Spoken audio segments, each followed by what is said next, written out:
From a studio in parts unknown, the Horrorverse Network is proud to bring to you Late Night with its Alive podcast.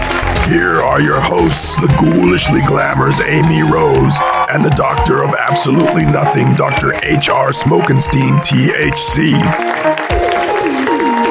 Hello and welcome to the first episode of our, I suppose, periodical chat show, kind of.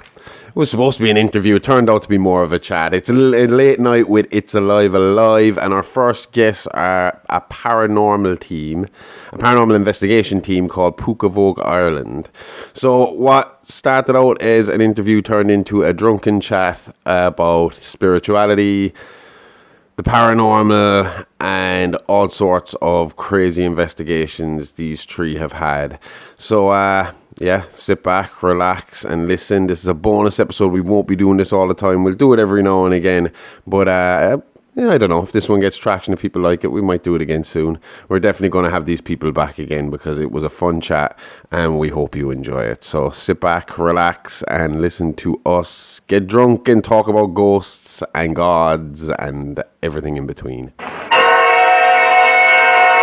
I can't do much with the levels. We got 2 mics, 5 people. It's going to be a good conversation, so just listen on. Obviously, I am Dr. Smokenstein. These people haven't heard my nickname for myself.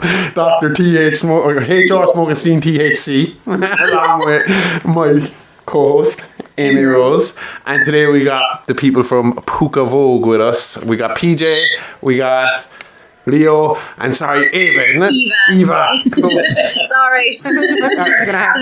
If you listen to our podcast at all, you would know that I am terrible at all names. I'm constantly mispronouncing names. But you see the way we keep it easy. So it's 2 letters, 3 letters, 2 letters.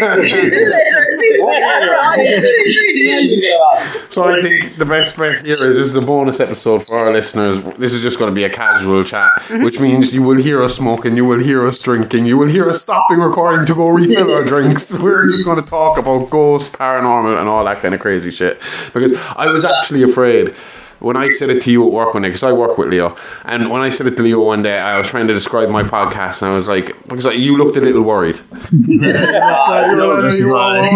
have to get myself in? I was like, don't worry, dude. I'm really chilled out. It's just a bit of fun. It's just us having a laugh and all that kind of stuff. And then I stopped and froze, and I was like, oh shit, I don't want to think I don't take this seriously. It's like, not what you do is, I don't think what you do is funny in that laugh. We're not going to make fun of you. We want to talk to you about this. We're excited. So it's just a roll. We take humor as well, don't worry. We take humor with it as well. Well, I take this stuff really seriously. Like I said to you, we watch Paranormal Cotton Camera, and it's just a game of what's real and what's not. And usually we try and judge on people's reactions and just the likelihood of what's going on around the area. Because obviously it's so hard these days. Cameras, special effects. I mean, there have been a few of them that we were like, oh shit, like they're creepy. Like, you know, by the reaction, the person's genuine fear. Yeah. You can nearly get a feeling for when something is staged. Versus, as I say, it's looking for the wire, it's looking for the clip. Or how they're recording at that moment. We were discussing that beforehand, myself and you, about the TV shows, these ghost hunting TV shows, and like I pointed out, whether something paranormal happens or something paranormal doesn't happen, they still need ratings, so something's going to fucking happen. Something's happening here. Well, in saying that, I suppose if you look at us, we could do a location. Now granted, we go in thinking we could walk away with something, we could walk away with nothing. But 9 times, I'd say, out of nearly always get something. But remember, I was sitting down watching 40 to 50 hours worth of footage to get something for 2 minutes, 1 minute. I always thought that would be a very time-consuming. That's actually, I didn't mention. Do you want to explain what it is Puca Vogue is and what you do? So, Puca Vogue Paranormal, we're a paranormal group. I'm in the field myself for over 20 years. But we're lucky to have a second generation. My son Leo's in the team, and of course Eva, Rory and Veronica. But what we do is we're a paranormal group, we're paranormal researchers. We go into Irish castles, buildings, manor houses, and not only just Ireland, anywhere. But our aim is obviously to record, capture, research for afterlife, for paranormal. And to get more answers. But the problem you leave with every location, we're left with more questions versus answers. Yeah. But the great thing is now to know that there is more to the other side, but it's what keeps us going. It's what keeps us going forward. Well, I always found that really interesting. No, it's a bit of a dark story, a bit of a dark twist to things. But do you know, you do find yourself when it comes to religious beliefs and paranormal stuff and all that, you kind of try and figure out in your own head what you believe and what's there, what's not there. And I remember a friend of mine years ago died in a motorcycle accident, and I remember going to his funeral and looking at him in the coffin and thinking there's something missing there. The lights are on, but nobody's home. There was something missing there, and then there was that belief. Well, there's some spark in us that has to go somewhere. Absolutely. There's some spark that's missing out of him. I'm looking at him. I know it's not him. I know it's his body. I know it's not him though. So there's a spark there somewhere along the line gone missing. And I mean, my brother was here a few minutes ago, and he was ranting and raving about aliens like he always fucking does. And we were kind of talking about, well, if you're religious, then the alien thing kind of goes out the window then as well. But where was I going with this? This happens to me an awful lot. But it's funny you say religion. Like, the way I look at religion is, if anything, it's increased my faith, because I would have skeptics in my own family that would go, once you go down into that hole in the ground, that's it, it's a body, it's done. And that's the end. Whereas, that's where I was going with like with my parents, my father was traditional Irish Catholic. He was like, don't mess with the date, it's something you shouldn't do. But if anything, it's increased my belief now, because now I do, from what I've seen and what I've heard and what I believe in, absolutely there's more to the next side. But see, that's where I was going with it. David made the point earlier on of saying, us as humans, it's impossible for us to be the only thing in a vast universe. Anytime I've kind of looked at it, and I've tried, again, I've told you I kind of try and debunk stuff, but anytime I've looked at it, it's been like, well, alright, science can explain to me that there was a Big Bang, science can explain to me that there is a universe and there's planets and physics and all that stuff. But my answer will always continue to be, well, what made that happen? Okay, the Big Bang happened. Well, what made the Big Bang happen? And when you explain that to me, then what made that happen? And it has to go back somewhere. No, I'll tell you, my belief system is more kind of everything. I consider myself kind of pagan, and I would like follow more Celtic Norse religion because I suppose because we're brought up fucking Irish, we associate ourselves a bit more with those type of people. But I would believe that every religion is right to some degree. I think they all come from the same place. I think they all have a bit of a common denominator. The problem, there's always something. And with paganism, don't forget that also ties in with paranormal as well.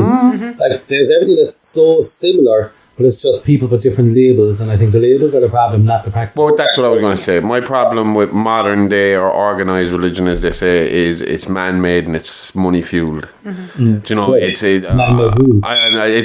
I think if there was a guy named Jesus, I don't think what he was picturing is what we have right now. Do you know, that kind of mentality. I think when you look at the fact that, especially with the pagan side of thing, for me, it was a case of, it was a time where you couldn't travel very far. Travel was impossible. Spreading of information was next to impossible. Yet you could go from one part of the world to the other, and they generally had the same set of rules, the same set of gods, slightly different names, similar stories, and they all believed in pretty much the same thing under different titles. And I just think that once man and Greek got involved, that's when we started to evolve into Christianity and all the other ones. I'm not going to name the other ones because the other ones can get cancelled and in trouble. So we're just going to rag on the Christians. If you do look at it another way, right? Let's say I was over in, I think it was in Oslo, Norway. You go into museums. Everything you're looking at is basically the same thing as what you looked at in Celts, but of course you had the 100%. You had the raids, you had the merge of the cultures. So there is so many common denominators. But if you went to America and you went and looked at the Indians, Native Americans, I'm going to get us cancelled. Native Americans. At least not me. It's the same thing. Like, it's generally the same thing. When you look at the Greeks, the Romans and their multiple gods, they were all generally the same. You can look at links between Thor and there's a god named Tyrannus, I think is the English Celt version of it. We have another Irish version of his name. There's beliefs that Odin is what was his name? Lou here and other things. So I mean, there's links all over the place. So my belief system is, I am very religious in that sense, but I believe I'm at a more of a grassroots down to the basics of religion. I'll actually give you a good one on religion. We did a location here in Kerry many years ago, not Puca Vogue. It was a previous group, but I was part of it. And we were in a church that was about to be sealed up, so we had limited time to get in before it was done. One of the investigators, Maria, she still works with us on the team, but she was in the church. We were taking pictures outside the church from the window in. And as I was taking the pictures, I was using just the old Fuji cameras, but I could see she was being distorted. So she was like, don't tell me what you see, just keep going. So I said, can you ask for them to go to your hand? And she would put out her hand. And when I take the photograph, her hand with the colours and the drawing, everything was drawing out of her hand. Then we would say, would you go to your feet? Again, it would go from her feet. It was all the time drawing the energy out of her. And those photographs are actually they're on our pages and on the website. But it was reacting to how she was asking. So she was in the area on her own. We then switched it up to 2 cameras at the same time, just to eliminate, like you debunked, in case it's a camera problem. So 2 cameras, several pictures, getting the actual reactions to her. But it gets a little bit tricky. There was a grave near the church of people who I would know myself and my own family line. And before we left, we'd obviously moved around the area, as you do in the dead of night in the graveyard, you go for a good old sleep. But next thing one of them started calling me, and I was going, what's wrong with you? And they looked back. They were pretty sure I was standing at the grave. But there was actually nobody at the grave. And within, there was a second instance where a pea cat was seen, and it was pure coincidence. A person who had done a religious ceremony on one of us was actually buried in the area. So there was a lot tying in. And then it gets worse. So then we finish up, we're outside, and my mother would have known the graveyard well. As we were outside talking about the events that happened, do you know the smell of incense? Yeah. It was just going up our nose. We had a K2 meter in our hand, and it was actually going up to the red. So obviously in the graveyard there's no electricity going on. And it was just the weirdest feeling, like as if we were in the wrong place in time, but yet like as if it wasn't in time. So it made us uneasy. Not to trigger you, there's a lot of incense burning around this house. I do my own. I do our own house. Because of the smoke and steam. Big stick of sage at home. I'm like, around the window. It's fucking loaded of them. This is where it gets weird. So we decided I was supposed to be travelling on my own in the car going back. But after the events outside, we were kind of going, we're just going to split the 2 cars just for safety. It made us that uneasy. It was like, is tonight the night? Is something, have we crossed the line? And as we were going back, the equipment was turned off in the investigator's lap. Next thing, everything started going off in the car. And the car was as cold as ice. And we actually both looked here. So here's equipment that you have to push buttons quite hard to turn on, going off and activated in the car with pure cold in the car, just after following the experience we had. Yeah. So that's all I'll say about religion and paranormal, but that's definitely one to... Well, it's obviously it goes hand in hand in religion and paranormal, because obviously the paranormal is the other world. What comes next? What comes after you die? So they will go hand in hand.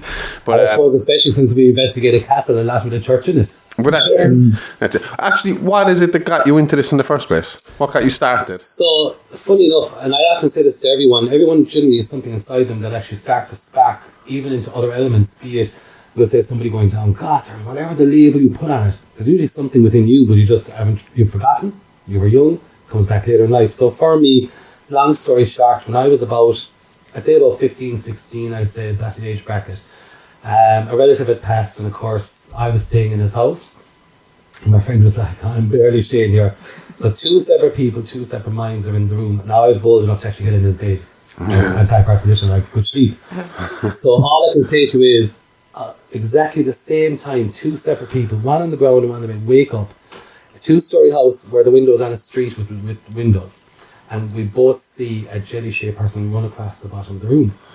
And I just go, did you see? And he said, what I saw. And I said, a jelly shape. And he said, man.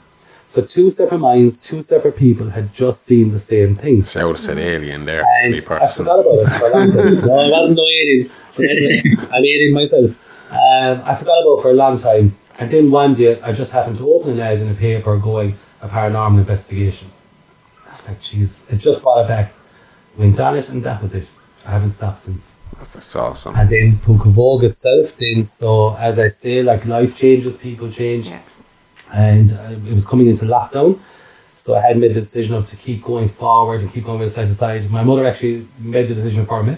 She was passing a cancer herself at the time. That's right. And she said, what's wrong with you?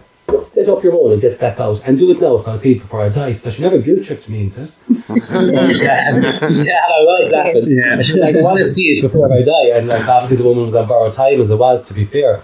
So next thing it just happened. A couple of friends of mine came together, we designed the logo, set it up, and of course Leo had grown up listening to footage, so it was very natural. Yeah. We go, it's a great thing for a father and son to have. Yeah. And next thing the team itself, even everyone involved, so Puca Vogue actually became the birth from my mother's mind of the time for her passing. That's So awesome. again, it's carrying the whole truth of what we've done, because I'm non-profit, because I do it for the passion. As I say, if you're sitting at home watching 50 hours in one room, you'd want to love what you're doing. You know? But it is, and I mean, that bonding side of things, I can understand that, because myself and my own son, we were sitting here in our sitting room, and if people don't know, it's WrestleMania Saturday, so it's 9:15. No, you got 12 tops and I'm out. Cinderella, go home. To the point where I was a professional wrestler myself for a period of time, and I always hoped my kids would follow in my footsteps. My eldest, a little bit of interest at the moment, but not as much as I was into it. Give them time. But we did find common bonding over horror movies. And he is afraid of nothing. This fucker's been watching horror movies since he was 7, and nothing scares him. Nothing can. He loves watching them, and he loves watching with me. So I get that kind of, but through this, we've Even Leo, the kids, I could be cooking a dinner, and next thing he'd say, "Oh, Dad, I just heard something." So like dinner was put to one side. And But as I say, like, it is great to have that common ground. But again, it is the other side of it of where what we do is something that's so serious. So at the same time, yes, we have fun, we make a laugh with it, but we are there to do a job. That's to investigate. And like, as I say, people are doing labels of ghosts, spirits. I say, use your own. But I actually like to treat, if I'm on location, I try to treat them like the person they were. Yeah. Man, woman, child. Oh, yeah. Yeah, and that's what I was talking, and we'll get into that in 1 second, but I do have one point to make. They are non-profit. We are profit. So you jump on our Patreon and pay our fucking money, right? Because I'm not doing it for free. All donations gratefully received. We'll just take a like and a follow. I'll take a like, a follow, and a follower. But what was I going? Where was I going with it? What were you? That's all the talk, and not this podcast. I gotta remember to sell the product. But I was talking to you about our little haunting here in this house that brought me to talk to Leo, and I played the little knocks for you, which people who have listened to the podcast would have heard when I did it on Real Monsters, and I think I played it also on the episode about Toby the poltergeist. Oh, hang on, I forget. See, this gets really confusing for us, because when we do our main show, we're in character and we're pretending that this is, we call it the horrorverse, and we're living in the horrorverse, and all these bad people like Michael Myers and Ghostface and all these people are real, and we gotta talk about them like they're real. And in every other show we do, we're actually in normal reality, and I forget sometimes that I can say that. So when we covered Paranormal Activity, I was saying to you that we started to see a bit of paranormal activity around the house, and started to remember certain small things that had happened. For instance, there was one thing I hadn't said to you was we had a little box that I kept all my smoking gear in, and it was on top of the kitchen cabinets outside. And one night we heard a bang. We were sitting inside here, we went out, that box was sitting face up in the middle of the room. Just like I went from the top of this shelf right across to the centre of the room and was lying flat in the middle of the room. And it wasn't on a slant on the top. No, it was flat. No, again, like that's where I was going with this. Our instant reaction was not fear. Our instant reaction was excitement. Yeah. Oh, good shit! time. Look what happened. And don't forget, you always say fear the living, not the dead. But it does happen at times, especially if you're in a dark room or dark castle. You could run like I have. Yeah, I got a bad hop last season. That's the rule of thumb. But you did mention about the box. You did let me hear the bangs. But do you ever actually look back at yourself? Because I've never been in your home before, correct? Yeah. Right? I heard the bangs. The first thing that came into my mind was the old boilers like long ago. Yeah. We don't know what the ground is. But then as two people, you seem very open. And that's another thing, it's like a gateway. It's like opening a farmyard gate saying to someone coming in. So do you ever think that actually maybe there's something more there to look at? Well, here's where I said to you outside before we started recording that I had a little story that could kind of wrap it all around. So there was a period of time there before I went working for, I won't say where we worked, before I went working for the fine people in the fine factory. Lovely guy. They're great people. They're very nice guys. Oh, bridges have been burned. Trust me. I used to do this kind of odd bit of work with this guy whose job it was to go to dead people's houses and clear them out for the family. And the kind of deal that he had with these people were they paid him to clear the house. They'd come in, they'd take what they want, whatever was left was up to him. He rather dumped it or kept it. So when I went on these odd jobs with him when he needed an extra hand, same rule applied for me. I could go in there, anything that was left behind, the family didn't want anymore, they wanted it gone, so we could take it home with us if we wanted to. Most of the time it wasn't dead people, but there was one dead guy's house that we went to, and first, I think there's a little statue guy up there belonging to him. Oh yeah. I found his grinder, his weed grinder. Found his stash. Found his last joint. And just emptying out his pockets completely. No. We did something nice for this. In fairness, because I did want to show a bit of respect in that regard. And there was a few other bits and pieces from his house that came to this house. So because I found it, and because of me being a long-term stoner, I was like, we got to show a bit of respect. So I got my friend who used to wrestle with me, my tag team partner, and my best mate, and my fellow smoker, who I will not name right now, so I won't get you in trouble, buddy. We decided we were going to take this man. We literally found the last one he had ever rolled. So we took it and we went for a walk. I have a kind of a walk around here that's kind of my religious walk. It's more where I go to think. It's how I clear my head and, in my mind, talk to the gods, that kind of mentality. Yeah. So I go there and it leads to a bridge. So we bought this smoke and we bought a bottle of beer each. And we did the walk, and I had looked this guy up, found out information about him.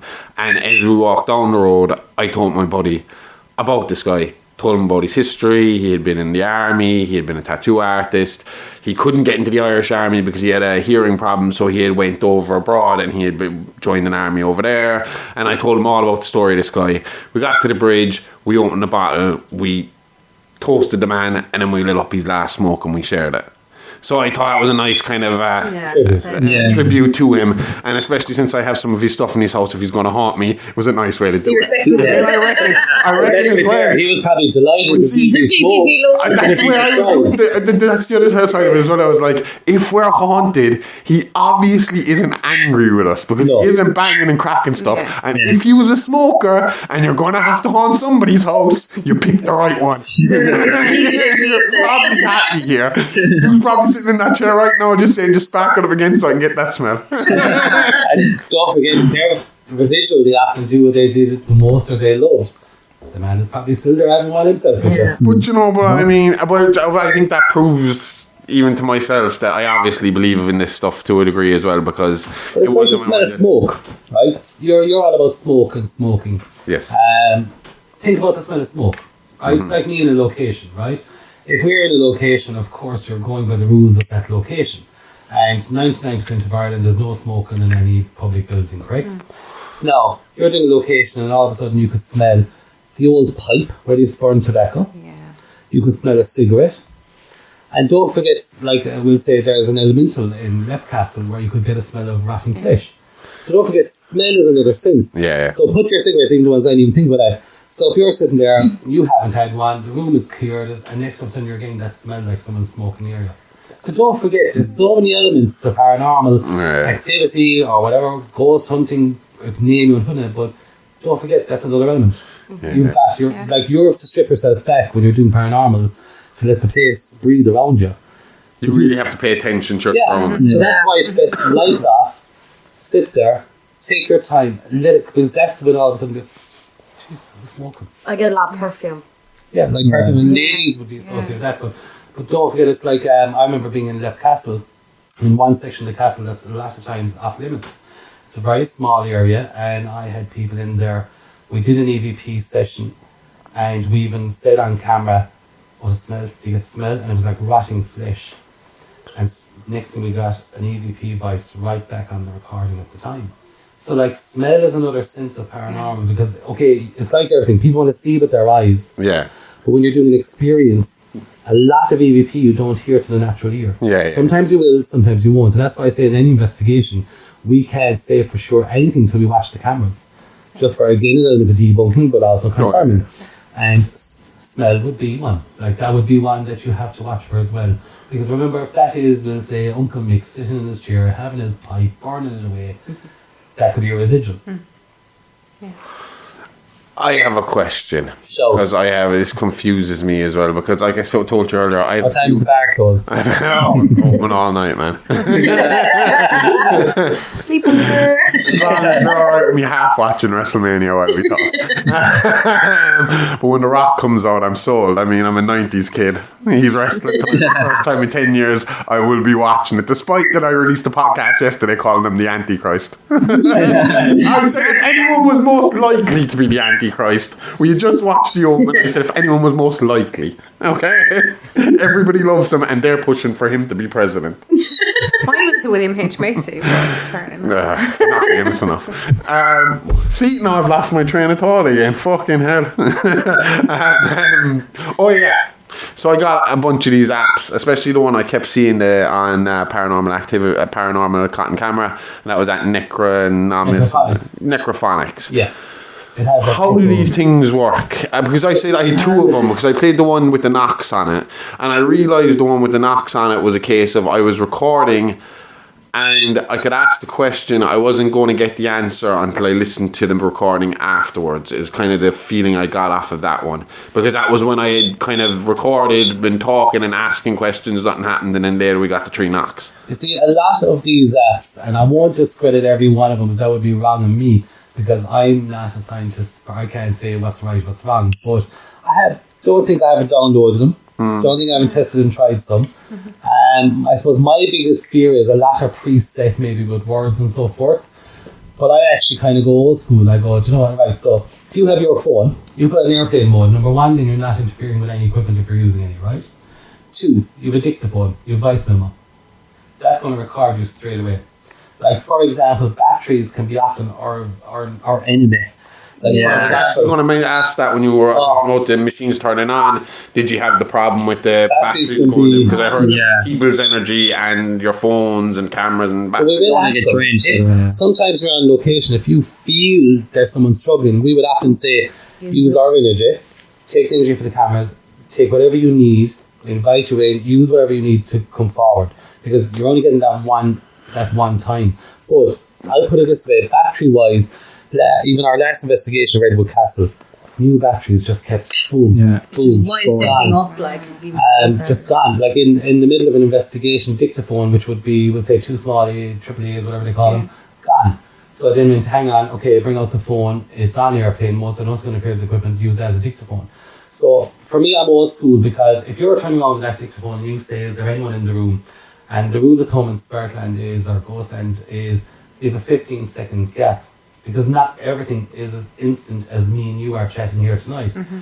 And a lot of time it's frustrating even watching footage, because when you are talking afterwards, you'll get a voice over it. So I have so much footage where I can hear someone talking behind the people in the room. Yeah. But I can't use it as evidence because it's contaminated with these people talking. But for me it's a personal belief, because they're still there in the room talking with us. But the time delay is there. So that's why our rule of thumb is at least 15 seconds between your question and the answer. Because that was what I was going to say, was the thing I took from the necrophonics thing was that basically you ask the question and you just have to sit back and wait and hear for it to reply. Yeah. The problem was, in my mind, was if I wait long enough, it is going to say yes or no or something. I mean, it's going to throw words at me. Eventually, it's going to say the right one. But you know, it's funny, I've tried a few where nothing said, and I've tried a few where I tried to manipulate myself to prove them wrong. So it is hot luck. Now, in saying that, we were in Wicklow jail a month ago. About a month ago. And Maria, that was with us, actually had a new one downloaded. I think it was the Annabelle app, I think is what she had. Okay. And it was interesting, because the whole thing with Wicklow jail was, as we discussed tonight before the show, the run. Yeah. About 3 times, run. It kept telling us to run. which was interesting because it's the only location I ran in. And it's the one bird that kept coming up as one. And it was funny, there was Eva in a separate jail cell. We were in solitary confinement, 2 different cells, because I decided at one stage, let's split. Let's let them move. Confusing bit. You know? And Eva started getting a similar reaction to mine years previous. Remember I was saying to you about feeling that someone's at the end of my nose and my face burning? Eva's against the wall in the camera in that cell, and she starts saying how that's just feeling hot and uneasy. Similar-ish reaction. Yeah. Same location. But she was in the cell. I didn't tell her which one was the cell. And I put her into that one and I went to the other one. Of course. Listen, somebody has to be. You have to throw someone to the wolves. You know what I mean? But, so like that's what, so coming back to the original question, apps I think are hit and miss. I always say for me, because you are getting one night, one location as a team and as a group, I love when it's something I can stand over, and I would never publish anything on anything unless I'm sure of what I'm saying. And coming back to your knocks, what was the first thing I said to you? Tone. It's the tone. Yeah. Because if I'm talking to you, I have a tone in my voice, you have a tone in yours, Aimee has a tone in hers, and the lads have, everybody has a tone. And if you listen to a lot of EVPs, it's very different. And then if you have, well, just say yourself and Aimee are in here tonight, and you decide, 2 o'clock in the morning, we're going to turn on a dictaphone and do call out. So you know your voice, you know yours, you can hear it on it, and the best part is, because being recorded, you can hear your tones through recording. Yeah. Next thing you get a totally different either male or female voice, but there's only one of you with the sexes in the room. Yeah. Who is it?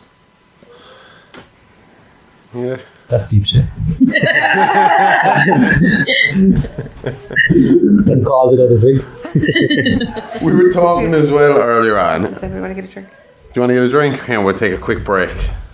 This is where I'm going to put an ad in so that you'll know to pay for my Patreon. Remember? It's not a demand, it's an offer.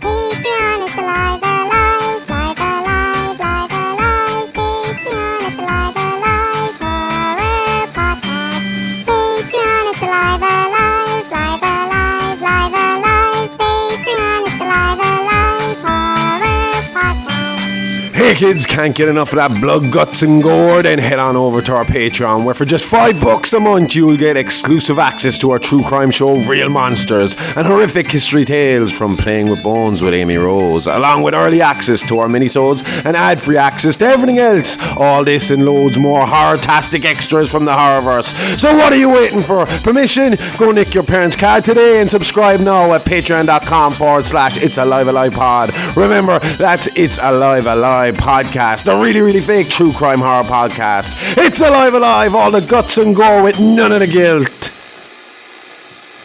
That's you. It's me, that Okay, we're all refilled, ready to go again, and we were just talking there again, so you can crack back on with what we were saying there. But yeah, I definitely 100% love to go on one of these sometime. Absolutely. Sounds fucking awesome, to be honest with you. Well, it's like I say to people, if you want to experience it, come for yourself, but don't come with an expectation. No. If you're going on a paranormal investigation or a ghost hunt, whatever word you want to use, go into it blank. Have your patience, bring your patience. If you have no patience, don't come. You'll get your regular breaks and so forth, but come and experience it yourself. Then afterwards, because I always say don't forget to, it's when we do the review, you get the full story. Oh, You might get something on the night, but you'll get the full story afterwards. And there's many nights you could walk out going, we got nothing. And then you watch the cameras and it's whoa. Then you could feel you got low that night and catch very little on the cameras. Yeah. It's chalk and cheese what you can get. But again, I suppose, look, I think we've gotten used to the whole being patient with your projects kind of. Doing this podcast, it's a slow climb, like, but you get there eventually. And I think if you're into something, you're going to keep looking deeper and deeper and deeper. You're not going to find. I will tell you. That's what I'm saying with paranormal. You get more questions than answers. And at least with a podcast, you can control the equipment. So you can go swing head. Even though I did tell you about my 3 knocks wouldn't transfer over for me. That took me about an hour where I had these. I was telling them about this 3 knocks that happened when I was playing with my EVP apps and all this stuff, and I wanted to put it on the podcast. So I was, isolating it, bringing it over into the track. It was coming up as a track. It was playing once, and then the second time I try and play it, it would just turn to static and be gone. And And I'd delete it, and I'd bring it back in again, and I'd do it again, and it would play once, and then it would turn to static, and it was gone. It took me like an hour or two of copy and paste until finally. I actually remember doing this, and this is the God's honest truth. I was sitting there in my head, and because we've been doing all that paranormal stuff, in my head I remember thinking, please, no one's going to believe it anyway. Please, just leave it be in the podcast. It's going to be in the podcast. And it ended up staying in that time. So if there's someone here, they give me they signed the consent form in the end. It's like I said to you tonight about doing the live last Saturday night. Like that was probably we've done very little lives. We're only learning them as we go. It was our first real test, and as a group of people in a castle in one room, and when one person, it was actually Leo, I thought it was someone else, does the whistle. And a whistle comes right back at you in the room when you know, everyone in the room knows it wasn't any of us in the room. And yet the people watching can hear it. I was holding the camera and you probably see the camera start to shake. My hand was like... So like that's the I said that to you beforehand. I said it's the worst part about paranormal is you really have to experience it to really believe it. I mean, there's people who believe it without experience. Trying to prove the authenticity. But it is this kind of thing that unfortunately you have to try. But you have to put in the time to get that experience. Right. Like you said, it's not something that's going to happen overnight. It's not just. And I have have heard the paranormal world and ghost people, man, woman, it keeps changing. There's no format. There's no rhythm. You're trying everything. I've Like, for heard example- I've heard that if you want it too badly, sometimes it's next to impossible. Correct. Yeah. Correct. It's If I you're always too say, desperate. It's like Yeah. a guy going into a bar who's looking for some. You get too nowhere. desperate, and the girls can smell it on him. It's like- You're going to go home. do you know the person that wants they're out for trouble, they want someone to slap them in the face. That person that goes in and wants a ghost to stand in front of them and slap them on the face, they generally don't get it. It's Unrealistic expectation. Correct. Yeah. But you have to just let it breathe. Like I remember I was doing Lep Castle and I was at the top of do you know the story Lep Castle? Yeah. So the top of the castle is called the Bloody Chapel. And of course one throat got slit and a load of blood. But in the corner of that chapel is the Obelite. Now when Sean Ryan was doing up Lep Castle, they took out carts loads of bones from the Obelite. So the history to this castle is unbelievable. And of course there was black magic. Then of course you had the elemental. But of course, long-winded, getting to the point. So I was laying on the ground of the Bloody Chapel. Everybody else was downstairs. Maria was with me, just against the wall, filming. And it's gravel. So I wear a medal, of course, bringing a medal up from an Irish Army, bringing it into this environment. And I say, if there's someone here, come forward, knock the medal off my stomach. And I lay on the ground like bait. Sure enough, from the Obelite area, you can just all of a sudden hear the footsteps on the gravel walking closer and closer and closer. And I won't lie, I was getting a bit edgy, and Maria was like, stay there. She was like, stay there. You feel like there running, we go. obviously. Yeah. Yeah. Firefly. And sure enough, the medal moves. So it's moments like that that validate everything you do. But I think again, I mean, you obviously seem like us. That must have just been excitement. Absolutely. You know, because I mean, to me, most people look at ghosts as they look at ghosts the way we portray them in our podcast as spooky, fucking supernatural things that are going to come and kill you. Whereas in real life, I look at ghosts and it's like, well, if you can prove to me there's ghosts, that means when I die, it doesn't just go black. I got somewhere that I could look forward to going next. There's something coming next. There's something else there, and that's comforting. So to me, the idea of there being something supernatural there, that's fucking comforting. That's letting you know there's more to this, like, you know. And don't forget, it changes every time. Like, for example, Eva did a video she called Children of the Chapel. So we're in Redwood Chapel. And even a couple of elements of history, that is, we've often got a child entity in the chapel there. And on one occasion, I remember I just knelt down. I felt it was a low energy, put on my two hands, and I was like, pull my t-shirt, come forward. I mean, you know harm. I'm a parent myself. And sure enough, with two cameras angled on it, you could actually see the t-shirt move. And I reacted at that time. Now they all started laughing when I was using my hands. I'm a very handsy person. And they started laughing, but there it was. Then we did the session up there. Again, we felt it was child energy. We call it like the Children of the Chapel, but we don't bring under 18s with us because we do public, private and charity. But we don't bring under 18s. But I remember doing a location where it was a friend of mine organised. It was a private location. Had been a convalescent home. Had also been a house that housed a lot of children because they actually made toys for the late show going back in the day. So that night we finished up. Now it's a compound. So you can't get in, can't get out. Gates are locked, right? Yeah. But we were sleeping in the adjoining building because there was obviously so much mold and things in the original building. We lock up the door. You can hear the keys. You can hear our voices distance off as we go towards the second half of the house. But 20 minutes later, there's a child's voice going, I'm trying to go to sleep. We know children with us. And you can't mistake a child's voice to an adult's voice. That's the, and like obviously, and that same night, I remember Maria actually said, can you give me two knocks or three knocks? And a voice came back in the EVP when we were watching the footage going, knock, knock. The whole intelligence was that. That was a swear word. That was somebody, man, with a sense of humour. So like, or even Wicklow Jail. We were doing Wicklow Jail, and Rory and one of our guests was on the second level. Second level. And this knows, because a lot of times it's with your ear, sometimes with the dictaphones or cameras after.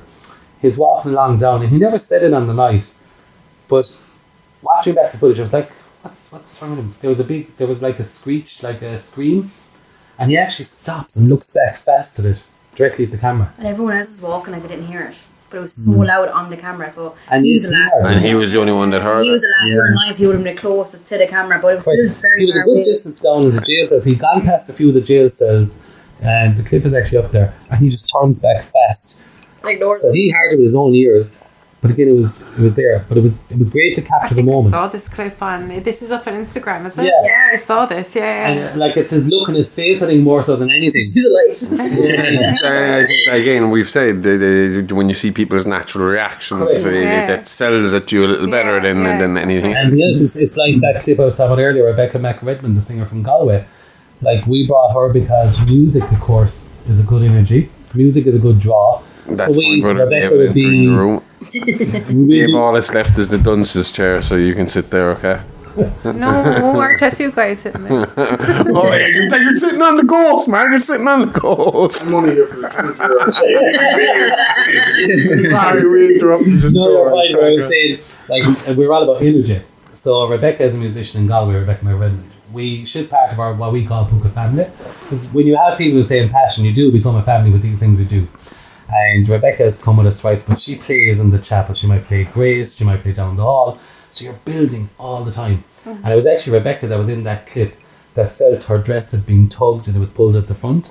And when I watched it back closely, her two legs were static on the ground. And the dress goes outward, not inward. And she reacts to it. And even Eva says just before it, the room has gone very tense. Which again brings me back to my thing I was saying to you earlier about let the room breathe around you, because you'll feel when it's flat. You can actually get that feeling when it's flat, and you get that feeling when something's about to happen. Yeah. And coming back to batteries, in that same room, we had 2 battery operated sets of lights, right? Yeah. Batteries, you agree, you can't really manipulate them, they either die or they don't. Yeah. Yeah. We actually asked in the same investigation, can you bring the light from one to make the other one stronger and dim it out? Yeah. So 2 separate sets of battery lights. On request, yes.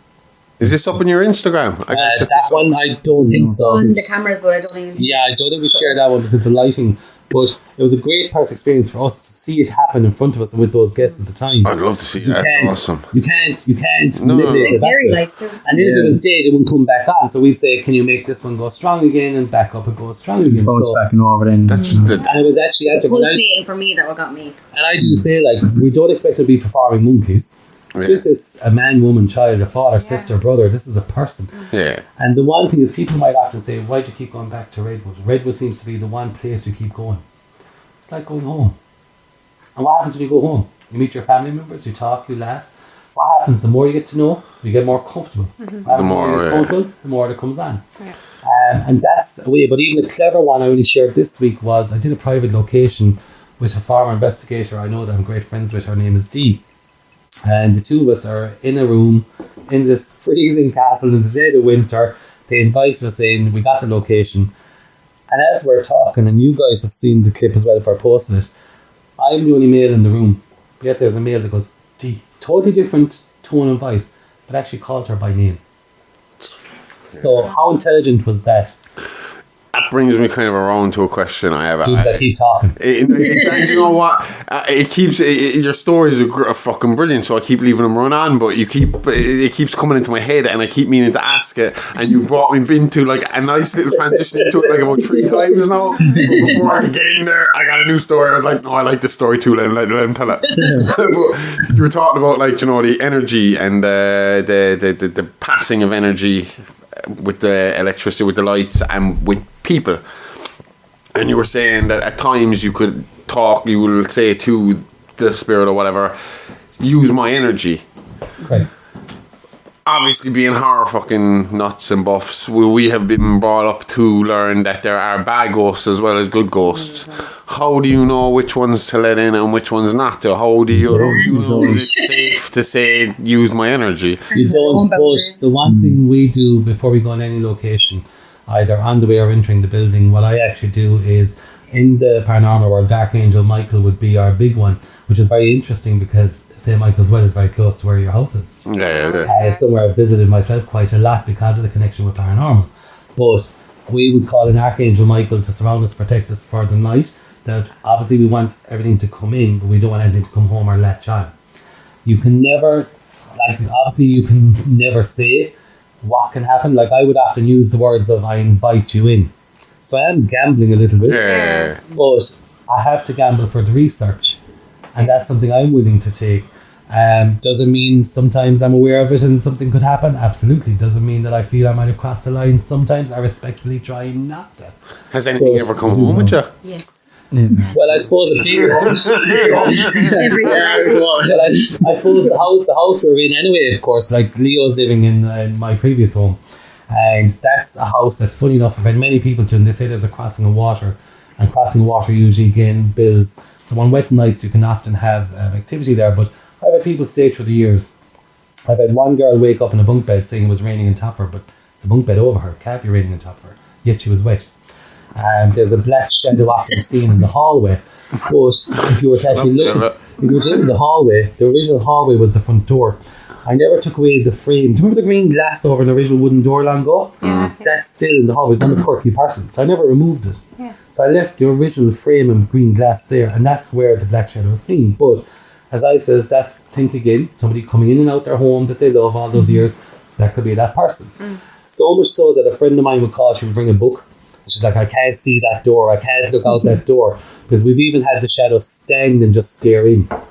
And it's a common phenomenon seen. But on New Year's Eve, I do have something to say after this. But on New Year's Eve, most people would turn around and celebrate and die a hangover, cook a good fry, and watch a movie. A couple of years before I handed the home over to Leo, myself and my friend were like, let's go ghost hunting. Right? So we put on a camera, male and female.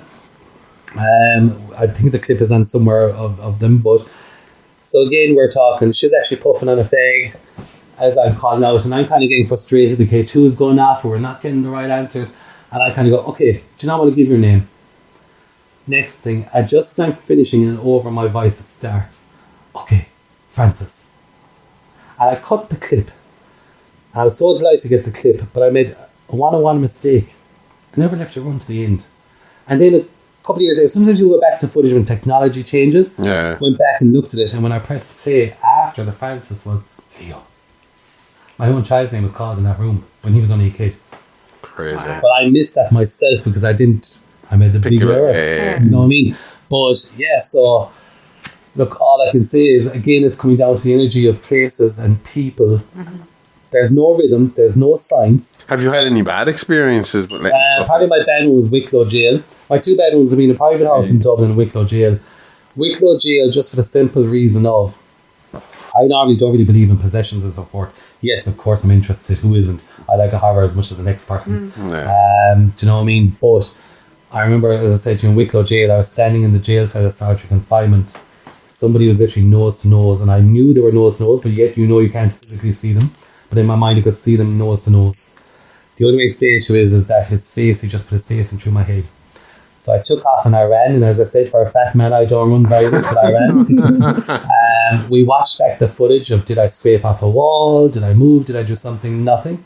Stayed in the room with my investigators for the whole night. By morning, you could see my face, and if you touched my face during the night, it was burning on the cheekbone. By morning, there was like 3 triangular marks on my cheekbone. It was just like I'd been branded. And I like to go into locations blind. And tree is a common thing, isn't it? Trees, but it was more. I think it's a mock of the truth. This one was more the branding because, of course, Jack the jailer used to brand people in solitary confinement. But I didn't realise 2 floors above at the same time, Dee, the actual investigator I was with, was going down, go down and get PJs in solitary confinement. So it all tied in, but that's one I won't forget. And the second one then was a private house where laughter is a big draw. We were going up the stairs, there was a lady in front of me. She took to run, she thought it'd be funny. I took off as I just ran with someone else around. I was like, what's going on? Do you know what I mean? And it's always the last one at the end. It's like that horror movie. The last one at the end is the first one picked off. But next thing, she started laughing. But while we were laughing, 2 steps behind me, it was like somebody just jumped on that step. We felt the vibration through the wood of the stairs. We felt the pound on it. But there was nobody there. And don't forget, the owner left because she had a bucket of paint thrown at her down the stairs.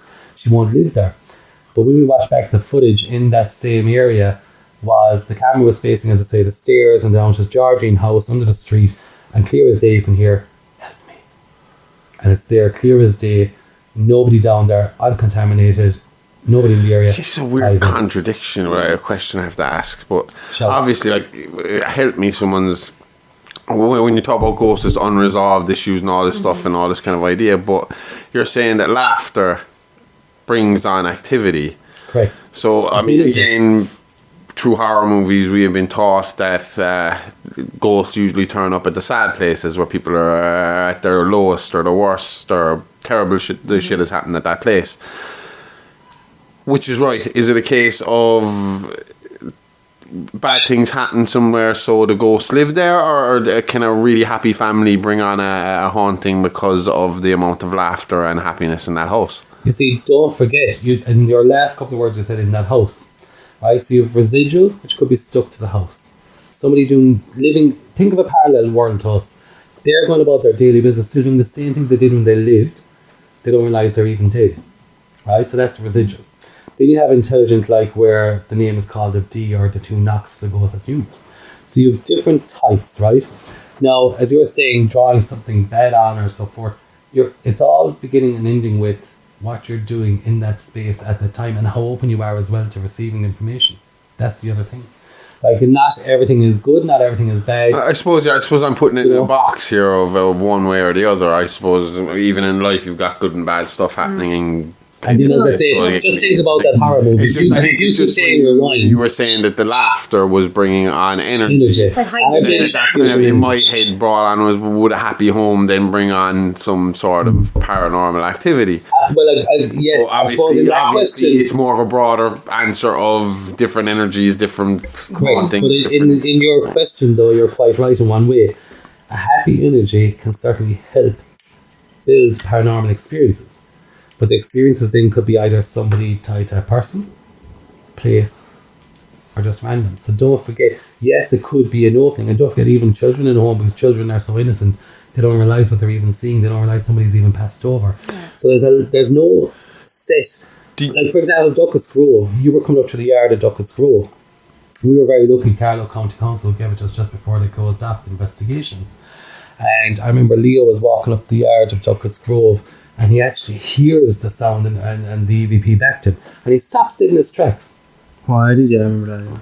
And it's there on video. And I often give out to the team, myself included, I've made always, because our key word is, like we always say, mark. Because when we watch back footage, we'll watch those areas more. But even in Duckett's Grove, we had like EVP, we had objects moved.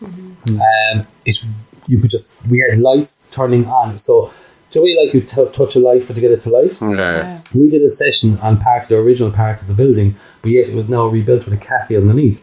So we put the light through to the original part on the step. As the questions we were asking back, and we even did a spirit box session there as well, the torch was lighting up to the answers for what we were asking. So we were getting direct answers back. It wanted to malfunction because I'd loosened the cap so much that you had to actually tap. So it's one strong enough you had to push it. Get the battery connection. Yeah. And then the other interesting part was in the cafe they have a sensor light for the toilet area. And the toilet light was even going off. We had no access to it. So we had no access. We were locked out. And council gave us access to the ground area and to the gardens. So in the morning, we were packing up and I said to them, we're not leaving till I go in and meet these people and check this toilet out. Because you have to debunk. Is it a door opening inside there or whatever? Switch or something. Yeah. So I went in and I asked, and they said, like, the girl's word to me was, the poor creator, she looked kind of half nervous. She goes, if that light's going off, it's only by somebody in here, but there's nobody in here by night. And she nearly was wetting herself to cry. She used to work there every day. So here we were asking for the light on the outside, the torch was going. Then you have the light going off inside the bathroom as well at the same time, but it's sensor activated to an area that's locked with nobody in it.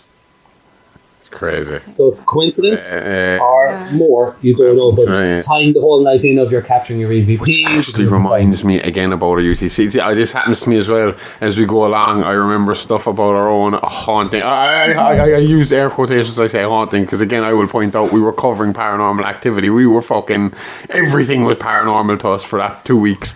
But we actually had a bulb explode in that room and during that 2 weeks as well when we were doing the Enfield haunting. That happened in my first experiences. Yeah, on top of the tax falling over, on top of the other bits and pieces that happened in that room. But you have to love a good haunting as well. It's like, I was doing a round table, as I said to you 2 weeks ago, and I'm doing Route 66 late in August. And I even asked them, I was like, okay, I've done the Myrtles Plantation in Louisiana. Is there anything, guys, on my Route 66 tonight? Now, I know I'm going through Vegas, we spoke about Zach Bagans' Museum, but I was like, is there anything else along my line? Do you think I want to go Chainsaw Massacre House? Absolutely. Oh, Do you think I want to see where Blair Witch was done? Absolutely.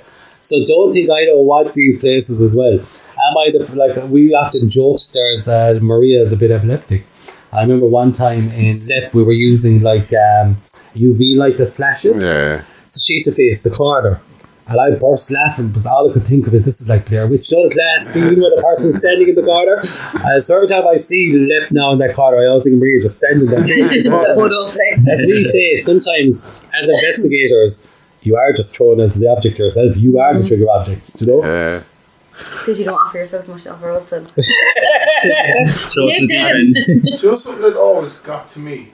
Right? Talk louder because people aren't going to hear you. Do you know what got to me? Is, do you know when Standing in for Amy at the moment, who's gone to the bathroom. Die and all this. We've already covered this while you were Yeah, here. I know that. You Trust probably me, batteries are my nightmare. Would Seals are making a fortune out of me. Would you recommend someone with a pacemaker not to do this? Do you know, it's a very good question because I've never thought of it. It's actually a very good experiment. now you've just made me go, can I get a human trigger object? Because don't forget too, it's trigger objects as well. It's not all about your recorder. No. Like, for example, in Redwood Castle, one of our clips of we put a car on top of, do you know those pews you'd open a book and you'd stand and read from like in an altar? Yeah. There's one of those in Redwood, and I always say, like we were saying about objects and houses. So we put a car, but we had the two wheels clipped in behind the timber. So the only way you can make it go down is if you clipped it up. And sure enough, the car just goes zoom down across it. There.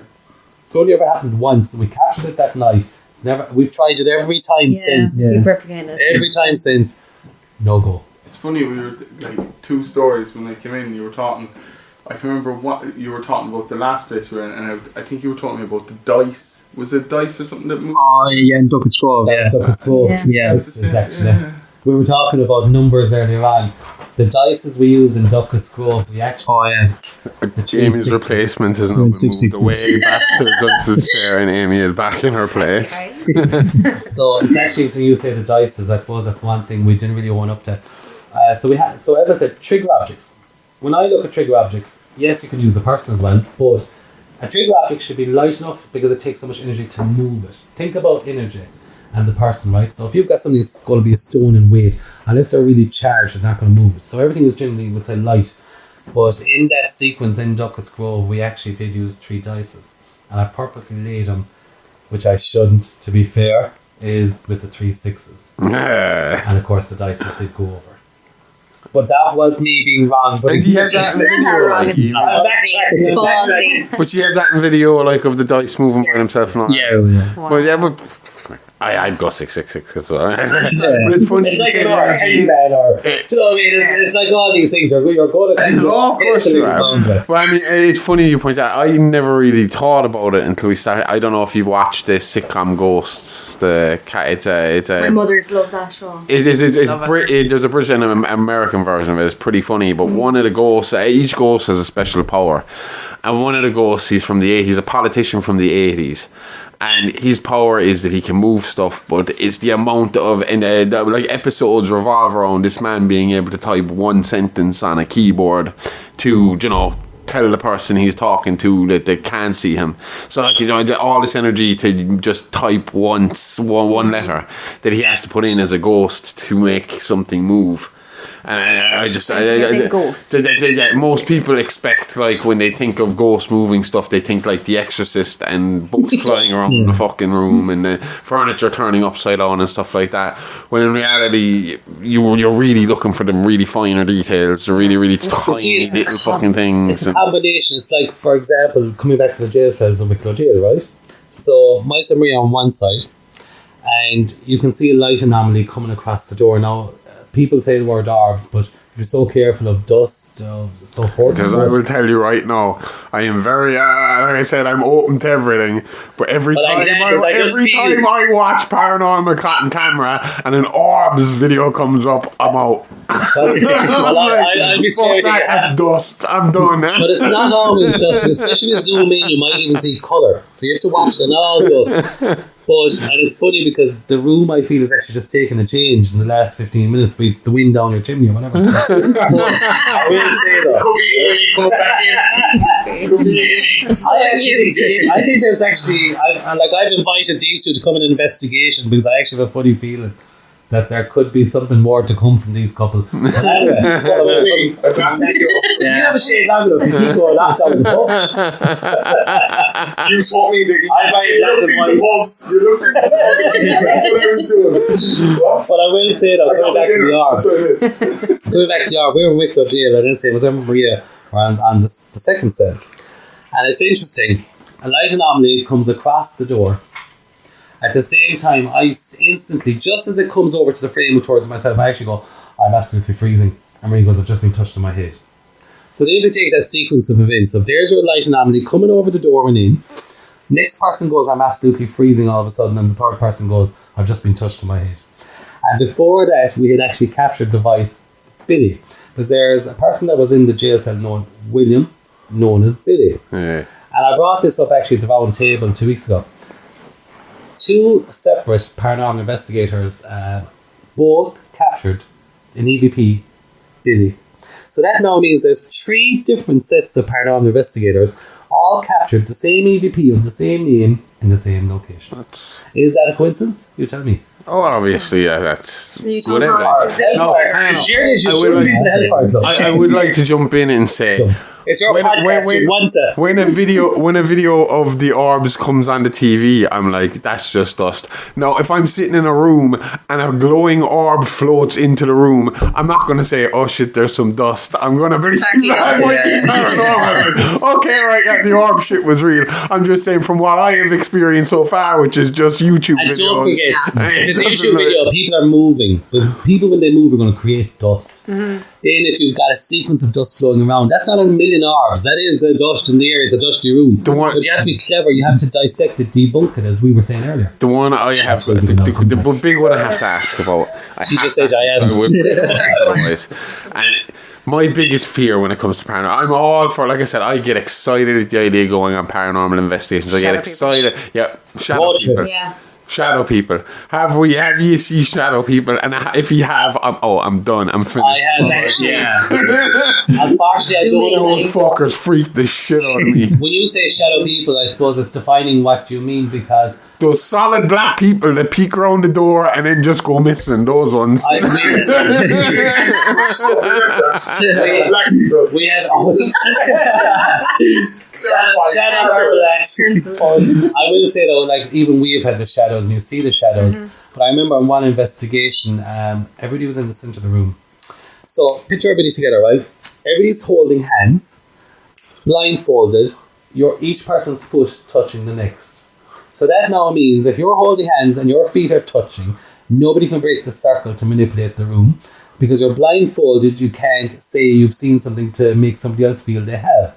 Correct? Okay. And then in that video, now I don't own the rights to that video, I was part of it, but a black shadow actually ran quite fast around the room.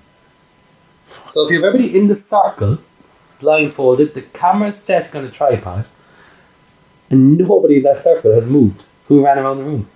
There you go. But You've I told you had a before, shadow yeah, person. and I was quite young at the time. I was in primary school. I was probably a tiny bit older than Riley, so about maybe 10, 11.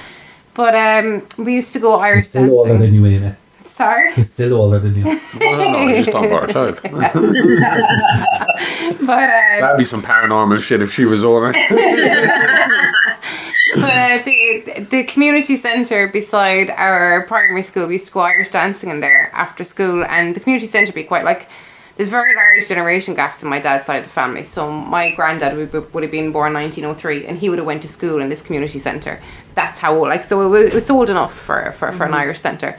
But we used to go Irish dancing, and then when you got a bit older, when your turn in the class was kind of up, you were allowed to kind of go out of the actual hall part if you wanted. So myself and two other girls were in kind of kitchen part of the community centre across from the actual hall where all the rest of the dances were, where the classes were going on.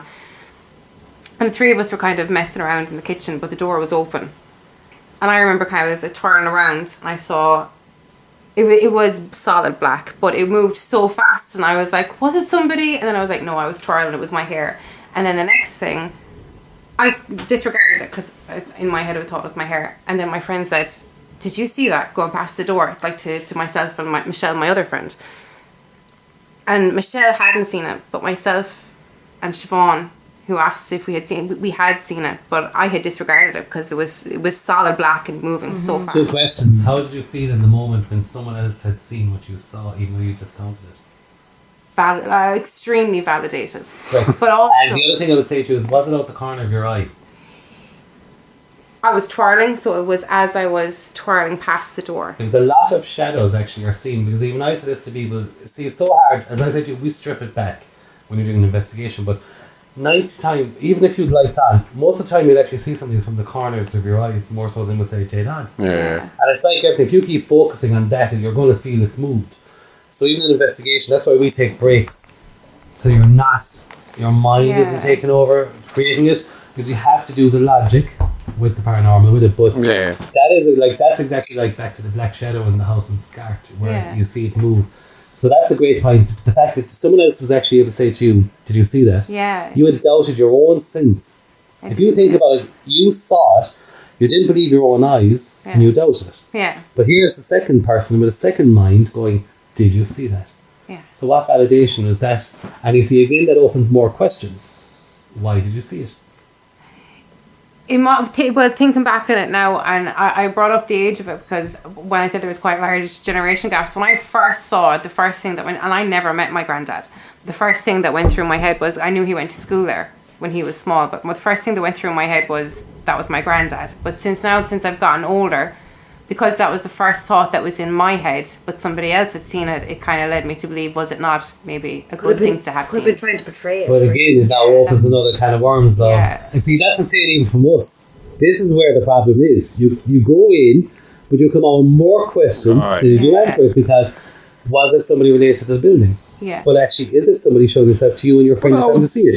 So, where do you go? That you had that dream about your uncle dying before you found It's out not he just died. there's been a few deaths in my family, and I would have had a dream the night before they happened. One of them would have been my uncle, and then when I was woken up the next morning and my dad came in to kind of, he woke me up, he said to me, and I said to him straight away it was my uncle. And I think he kind of, because I was young at the time again for that one, I think he kind of disregarded that. And then a few years later, I remember it was on 9/11, a few years after actual 9/11. That was my godfather in England, and I had a dream about him that night that he had a heart attack. And then my dad came in the next morning, he was sitting on the bed and he was like, Pet, do you know, I have something to tell you, it's bad news. And I was like, it's Seamus, like.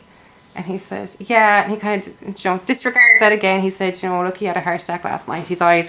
And then I came into the kitchen a few minutes later, and I kind of clicked him. And he was like, what did you say about Seamus last night? As in, like, well, I was dreaming about him. I was like, I had a dream that he died. And I remember he kind of had a funny look on his face at that stage. But there's been a few deaths in my family where I would have known the night is a before. funny thing. I was only asked this question recently about death and paranormal and close to a person. Yeah. Because I've even been asked the question of, we'll just say if I had a paranormal investigation booked and somebody dies a couple of days behind, will I go through with it? Excuse me. But my answer was, in a spate of 8 weeks, I watched my mum pass for over a 24-hour period in palliative. I came home one evening to my Uncle John 2 weeks later, her brother. I spent 40 minutes working on him and I couldn't save him. Gambling crews and everything, tried for another 40. Then I had to sit and watch my dad pass right under my nose. So in a matter of 7 to 8 weeks span, I had watched 3 people's Jesus lives. Christ, that's a And very... even one person I tried, I could feel their heartbeat under my hand. Yeah. Right? But out of the 3 even, like as I say, with death you have to take humour to a degree. My mother and myself have made a deal that if she can come back, she's going to do something on one of my investigations. So that's made a deal. On her deathbed, she was like, this is what I'm going to do. And I was like, okay, so we have a deal made. They know the deal. I'm not releasing it to anyone else. And we So were it's basically like the Stephen Hawking thing of he sent out invitations for time travel as possible. So We're we going have to party the in this day. date recorded. I have the date recorded of what she said she was going to do. Look, we keep trying. If she does it, at least that'll be validation of in her living life she said she was going to do this. We have a recorded of this date saying she was going to do it.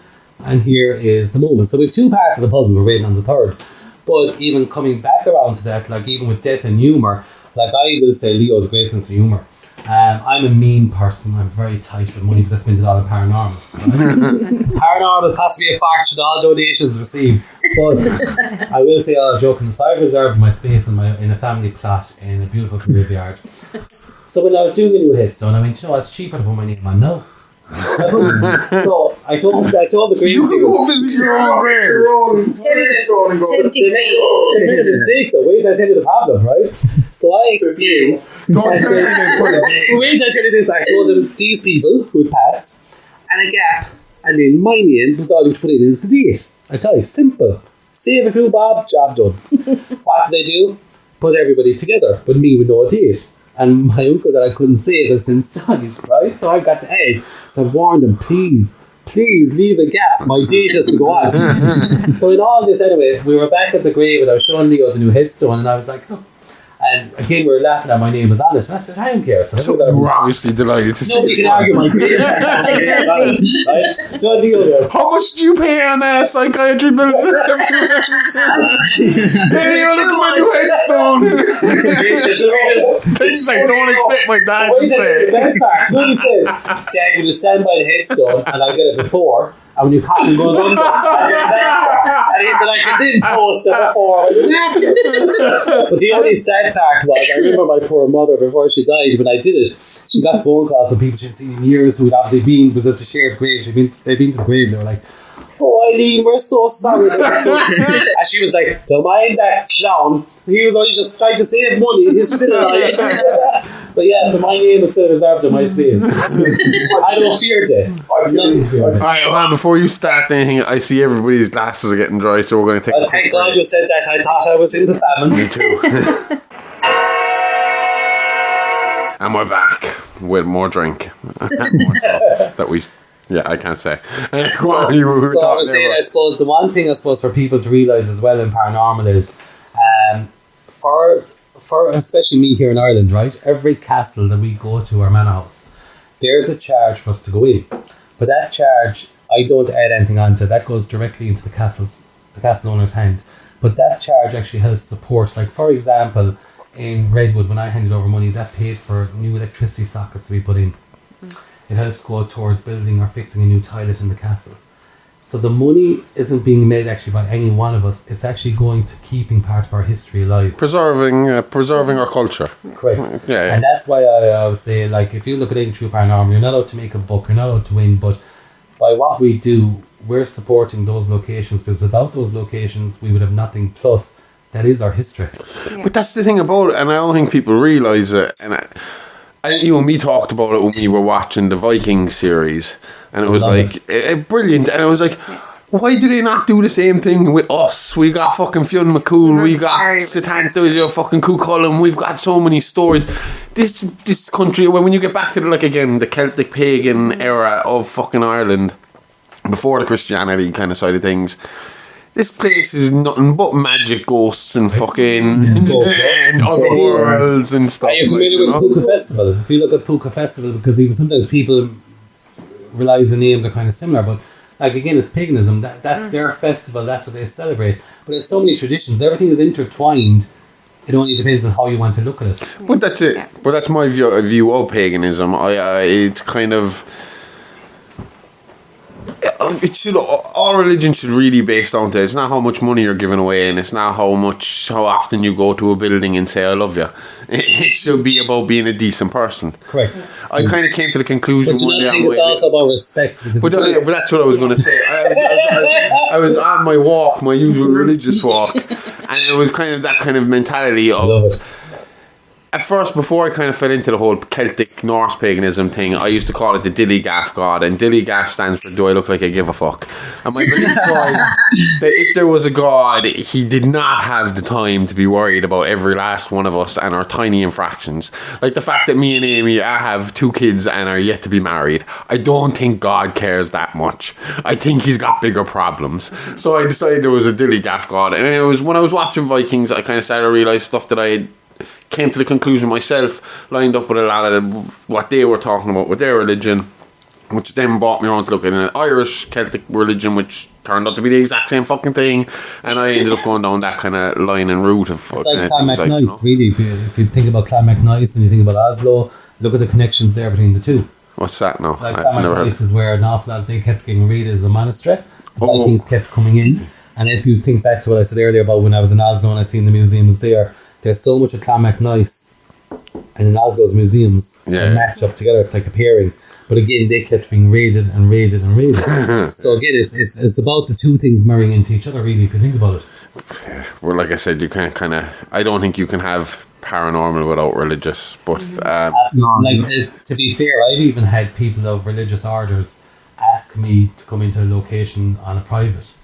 So where does it begin? Where does it end? At the end of the day, we're all human beings, and that's what drives. Even when you go on a paranormal, a ghost hunter, paranormal, whatever you call it, if you say spirit, ghost, whatever, it's a man, woman, child. Yeah. It's a person.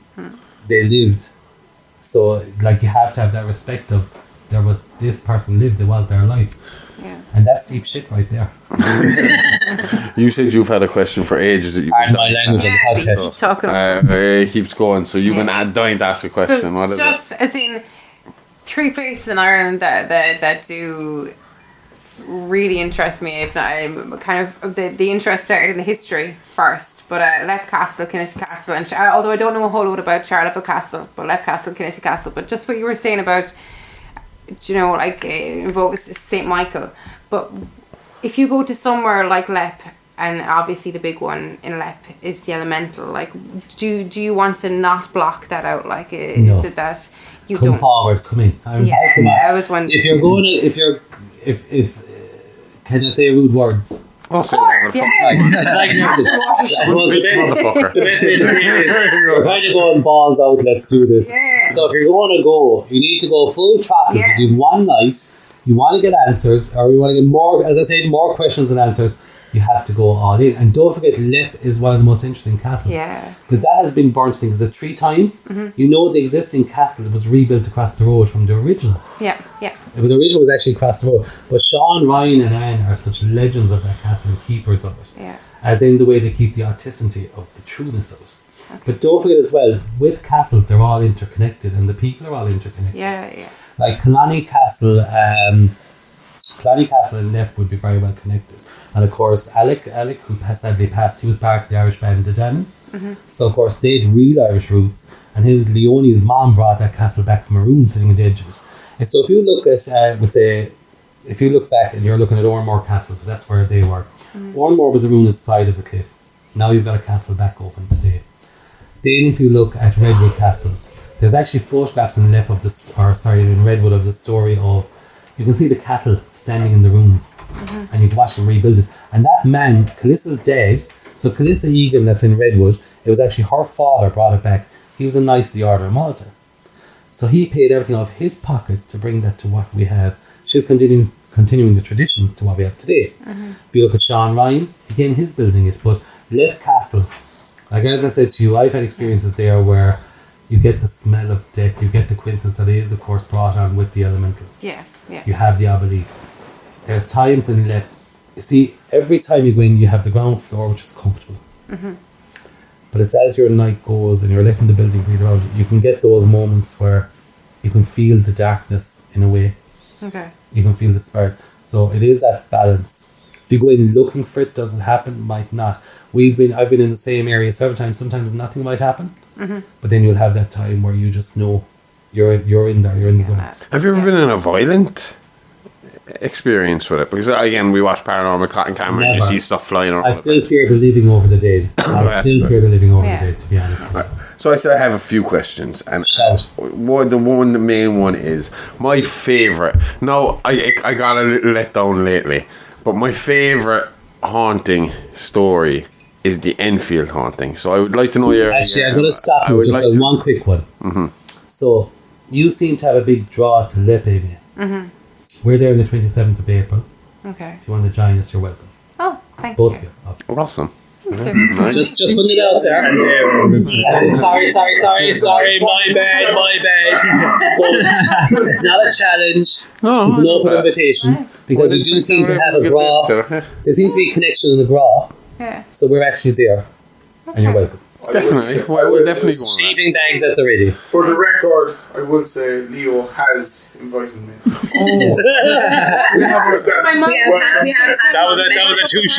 Leo has invited me prior to this. Funny enough, I only ordered 2 4K fucking cameras. I know.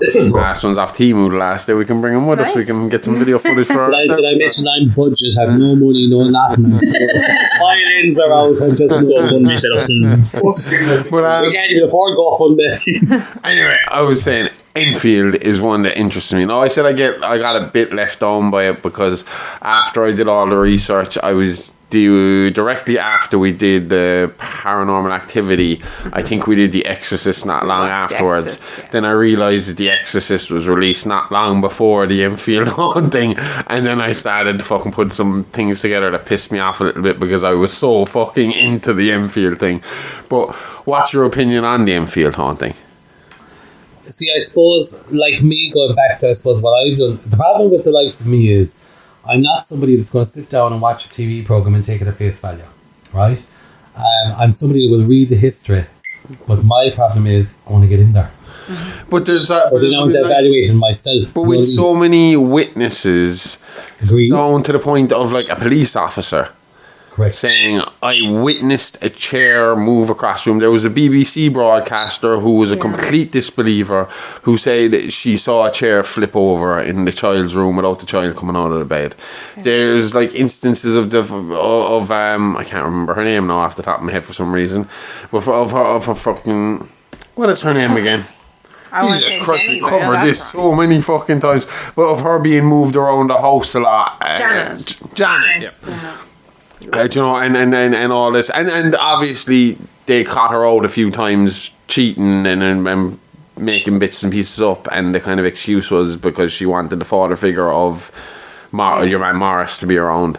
But I mean, there seemed like there was some legitimate kind of bits and pieces, and obviously then I got a bit freaked out because I was covering it, and then I got the 3 knocks. And again, for people who don't know, the story in Enfield with the 3 knocks is, according to the man whose father was apparently the haunting, the guy that was haunting the little girl, that during World War II, to let the neighbours know about a raid or bombing raid or whatever was going on, that they'd go from wall to wall and they'd knock 3 times on the wall to let the neighbour know that, you know, you get to the fucking bomb shelter, you know. And then we got the 3 knocks on that recording without us even realising we were after getting it. Yeah, I'm just curious, as someone who I would consider a professional in this kind of field. Jeez, I just know that I call myself a professional. But don't get me wrong. You've obviously starting off. No, maybe I'm not put to put words in your mouth, but I assume starting off in this kind of stuff, you start off reading about stuff like Amityville and Enfield. Yeah. And It's like the first ones I watched. It's like the Hellfire Club in Dublin. It's like it's like the Hellfire Club and the connection to Loftus Hall, the Loftus family, the Stairs. It's like every connection. But coming back to yours, to be very honest with you, generally when you have a group of people, because I always say you have two types: people that go on a bandwagon. But bear in mind, social media went around back in those days. So you didn't have people jumping online going, I was there and I saw this, I saw that. You had a group of people who at that moment of time, it actually took a lot of courage to go, I seen this. It wasn't I accepted. experienced that. Yeah. Think back to that time. So in that time you were seeing, like I always say, I'm crazy and I love it crazy. Because what is normal? But think back to those times. For you to have the guts to stand up to say, I seen or I heard. Yeah. And then when you have multiple accounts of one location, you certainly can't go, it didn't happen. But that's it. I mean, there's so much in that case that is Correct. absolutely fucking mind-boggling. Correct. I And mean- that's bringing it back then to be fair, you cannot disrespect or discount any of those people directly involved who stood up to say, I saw, I heard, I witnessed. Because that took guts back then to stand up and And say you know, that. outside that, it's not exactly like Janet profited from this experience. I don't know if you've seen her in recent years. That woman is shook. That woman is bad. I won't even go back. Like, Her sister said that she went back once. I watched it was the Apple documentary that came out about it recently. The sister said she went back once, and that the place was there was no one living there. But when she was looking in the windows, the lights started turning on and off, like the house remembered her. So she said she wasn't going back there again. But think about it too. Take it back a step here as well, right? In those times and at that time, right? For you to stand up and say you saw, you witnessed, or you encountered, right? And as you said, there was no socials, there was no money-making rackets, right? So you'd kind of go, well, what had they to gain? Only abuse, churches calling them out as liars, churches saying that's the devil. Think of all the negativity and how they were branded as being either crazy. Same as UFO devils, people and now they say. Yeah. I mean, But back then at that time, it was a very different world to the world. 10 years ago, if you said you believed in aliens, you were called crazy. Conspiracy Now, if you said you don't believe in aliens, you're told whether it's online. You're up your own hole that you don't believe that because it is ridiculous to think in a vast universe that we happen to be the one planet that something actually fucking. I'm not saying that there's other walking, talking humanoid beings there, but there could be something living, and there could be a plant that's alive on another planet. That is 100% definite. We know this for a fucking fact because it goes so far. Dave, you're a bit far from the mic. I'm just saying, if you just what you said, right? Would the Catholic Church turn around going, that's the devil, not clarifying what you're saying? There's something there. yeah. And then you're saying there's something there, and everyone going ridiculing you on this, and then the Catholic Church, who had a lot of power at the time, go, that's the devil. So then you're turning around going, I'm not saying it's not the devil, but I'm saying there's something there. Have you? So that's what why you're the church, saying. Yeah. the church were the biggest pushback on paranormal because they wouldn't accept. All of a sudden, oh my God, witches assail them. See, I have a different all of a theory. sudden, you're kind of going, you're the devil. Let's burn you with a stake. Let's push you back. I have a different theory on that because during the research of the movies we're covering, I kind of started to put together stuff like The Exorcist happened to come out in the 70s when, like, my parents' generation were coming up, and it wasn't exactly like they were over. They still were religious enough to lie to their parents and say they went to church every Sunday and bought us once a month. But they weren't as religious. Shame on you. And then we came along and we weren't going to church at all. And it feels, How dare you? but it feels like The Exorcist came out at a time, and same with The Omen came out at a time to scare that generation back into the church. Do you know, and that's kind of my thought process in that, and you see that again here, where we're all kind of completely fucking gone from the church. And now we have a new Exorcist movie out, a new Omen movie out, Immaculate just came out, and it's all based around the devil and the God. And you see, I suppose everybody's their own take on religion. Like, I can honestly say, and I'm not, some people say submarine Catholic, if floating you're in trouble, right? That's the term often used. But even for me, I would pray every morning for 10-15 minutes as I drive to work. I talk to my family as part of my prayer. I end up my day So every day I end up my day, my body, my heart, my mind, so I hand it up. Because I can start each day fresh. I'm not worried about what you think of me. I'm not worried about what's going to happen. I put my trust in everything, as in whatever happens, happens. I have no fear of death or my Do you have any particular denomination, or are you... Like, I suppose I would be Catholic, but I suppose the only thing I would hate in death is, obviously, I would have to leave I'm a family person. I would have to leave my family behind, especially my son. But do I fear death? No. It's a great to have you on the team to know there's more after it. I would hope it'd be calling out going, Dad, are you here? Because I hope I'll come back and go, I rattled the shit out of you and wake you up. You know? But religion, unfortunately, did hold down a lot of experiences that could have been paranormal, could have been schizophrenia, could have been anything else. I'll be honest, but they squashed down a lot of that's where cases. Christianity is an umbrella kind of thing for Catholics, Protestants, all of them. I'm gone on it because to me it's a financial thing. It's a power thing. It's power game, and it's why I am more paganism and more. So I think that's sad though, because there's one thing that I would say, as in I wouldn't see myself as a practicing Roman Catholic at all. But when we wanted to get our youngest baptized in Tralee, I had to go down and I had to get permission from the priest. So I had to sit through a whole mass, and it was the first time that I ever went to church on my own. And there is something about a peacefulness. He didn't even go with you. I know, didn't even go with me. I had to on my own. She didn't know that was the problem. But I sat through the whole mass on my own, and then I had to wait for my turn to go into the back room to see. But there was just something, and I don't know, is it that it's the fact that it's a wide open space, but there was genuinely a peacefulness inside the church. And I thought to myself when I was sitting in church, it is an awful pity that I don't see myself as a practicing Roman Catholic. But there is a kind of, I don't know. There is a peace, but I will put it another way, is that the atmosphere created around you. As in, you're in a big spectacular building. Open, then you've got like beautiful crystals and the sun coming through the glass, with candles lighting. And don't get me wrong, for mental health, it is Christian propaganda. No, but to be fair, from a mental health point of view, that people do suffer, that is fantastic. And it gets them, you said you go on a walk, and that's your thing for your mind. Somebody else going to church that could be there, it's just to take social media, come here.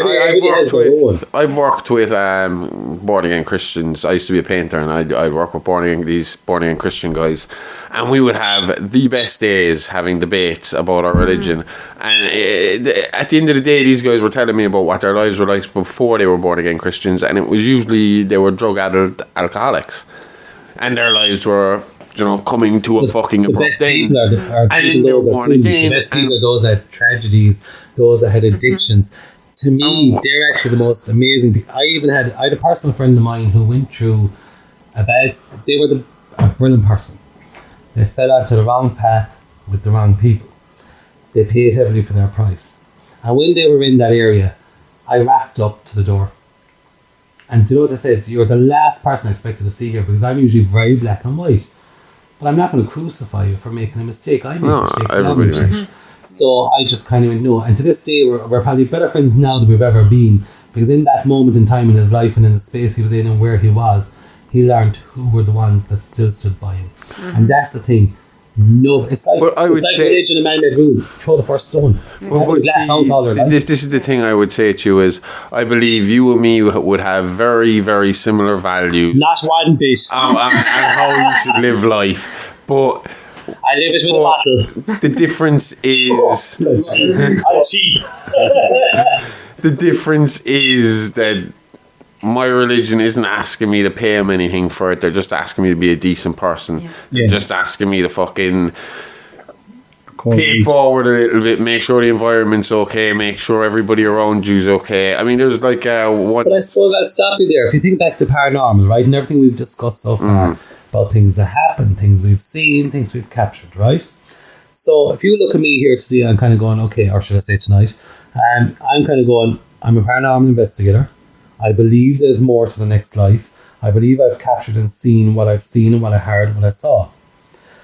So how do I think I'm going to be valued when my day comes? As I said, I don't fear my death. I have no fear. Zero. I can have my body and my heart, mind, soul over. Because you know why? I think if you live the best you can die the best you can. And if you wake up every day and go, do you know what? Listen, all the haters and all these people, I'm not bothered. I'm living my life by my family, by my friends, whatever. If you do that, what have you to fear? But see, I think that was my point when I was talking about That was very preachy, sorry. But that was my point when it came to the born again Christians, was I didn't believe in what they believed, they didn't believe in what I believed.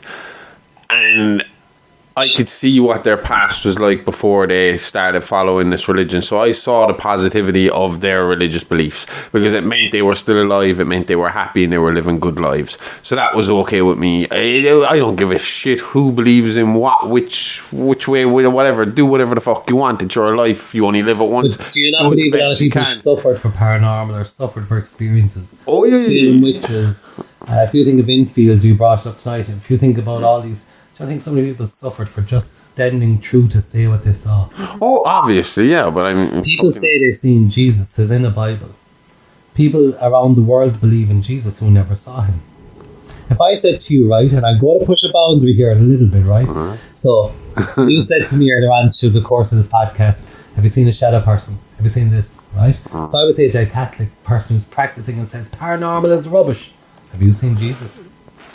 No. That's my question. Oh, I am. Yes. Jesus. Kind of. Not at a party. Okay. Alright. This is kind of again what leads me into my. And I'm not into religion just before you jump on the bandwagon. I was in my teenage years again in this kind of position of what do I believe in. I was. Look at me, I'm in a horror podcast. I was going through a goth phase in my teenage years. That's the way I was. Yeah, beat the goth. Fucking heavy metal. Individuals. So anyway, I remember, obviously you're hanging out with other goths. Religion is a big fucking thing. But you know how much courage it is even for a person to be goth, to be an individual. Stand out. But that's be different, be them. But I remember... I was trying to figure it out. It was like, am I a Catholic? Am I still a Catholic? Is that what I was saying? Well, which one's right? Which one could possibly be right? There's so many there. One of them has to be wrong. One of them has to be right. I mean, like Sopak there, they say the Mormons are right and the rest of us are wrong. But if you look at them all, that's the common thing. I had this dream anyway one night. And I remember I was in bed. The doorbell went off. I was in my parents' house. I was still living there. I went down. The door was very bright. I opened the door and your standard picture of Jesus was standing there. And he said, you have a question. I turned around and I said, which religion is right? And he said, they're all right. Just be a decent person. Correct. And then I woke up. And then I kind of came... And then again... Years later, on my walks, as I said, I came up with my Dilly Gaff God, and then that I kind of equated to, well, this is just paganism. But you're not feeling age gives us maturity and wisdom. And it's a cliche, and it's like one of those things that reading the post, wisdom comes with age and blah, blah. But you have to bring it back. If you look at everything anyway, there's always a common denominator of a God. I spent a month in India, and I love travelling, and I love going seeing different parts of the world, right? So I spent a month out there. We went between, we'll say, the Triangle, Goa, all these places. Our driver was the most amazing, hospitable person we had. But he opened my eyes to so many gods. But that's what I'm saying. We stopped off at this god. Doesn't need to be one. I won't lie to you, there was so many I couldn't keep up, man, because I haven't got the brain power. One had a motorbike. He died after motorbike, he never rode again, and it lights up and all this. But that's my belief system. But again, it's everything is right. It's all good. It's like... It's all perception, how you perceive. The parts that are bad are the parts that are man-made. And the parts that are fucking... bad in every one. It's just choose. I always say, every day you wake up, you have a choice in everything you do.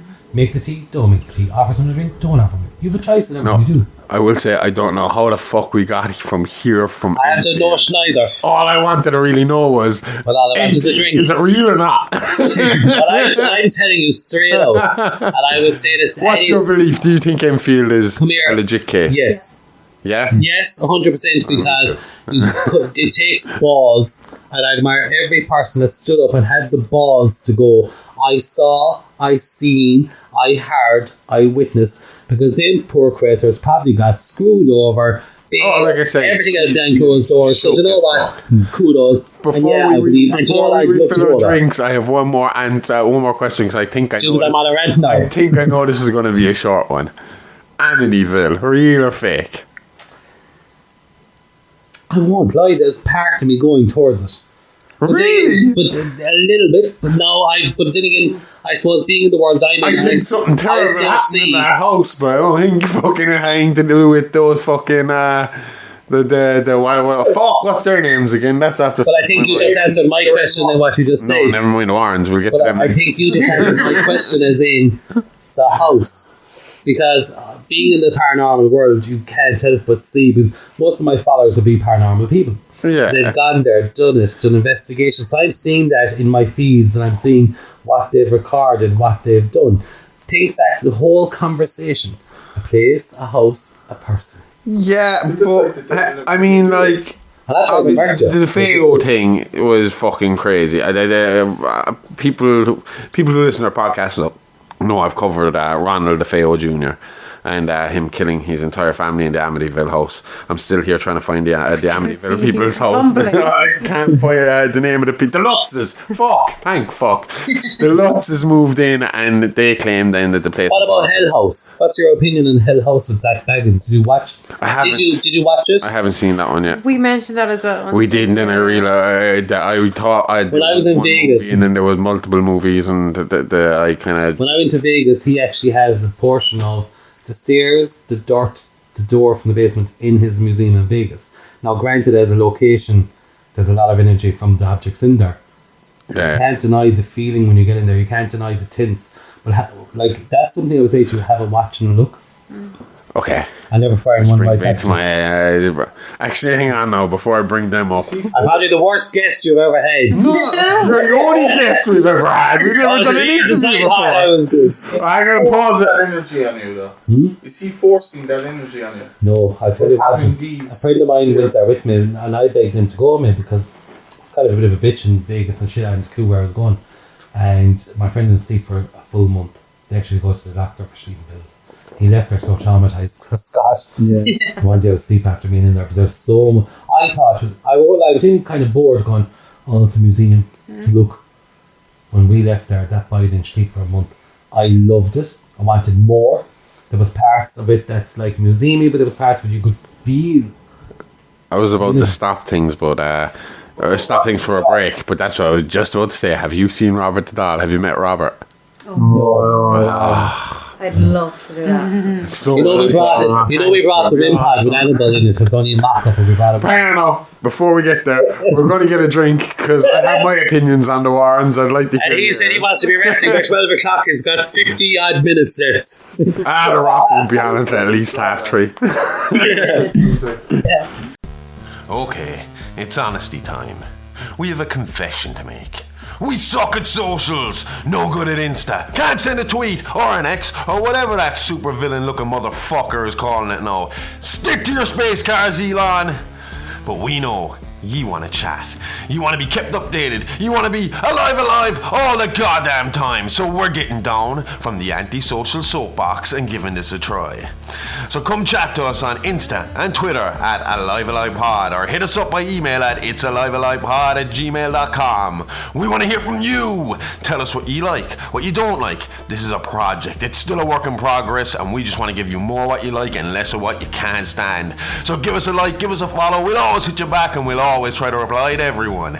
So come say hi. We don't bite. Well, at least Aimee doesn't. And she keeps me well fed, so you got nothing to worry about. Now, back to the show. Alright, we're back. I'm actually I'm a bit surprised that you think the Amityville stuff actually. I really thought he'd be on the side of Amityville being a fake one. I'll probably do more research. I don't think it's as what it is. I mean, like, because you have, like, the author of the book saying that he sat down with George Lutz and hashed out what they were going to say.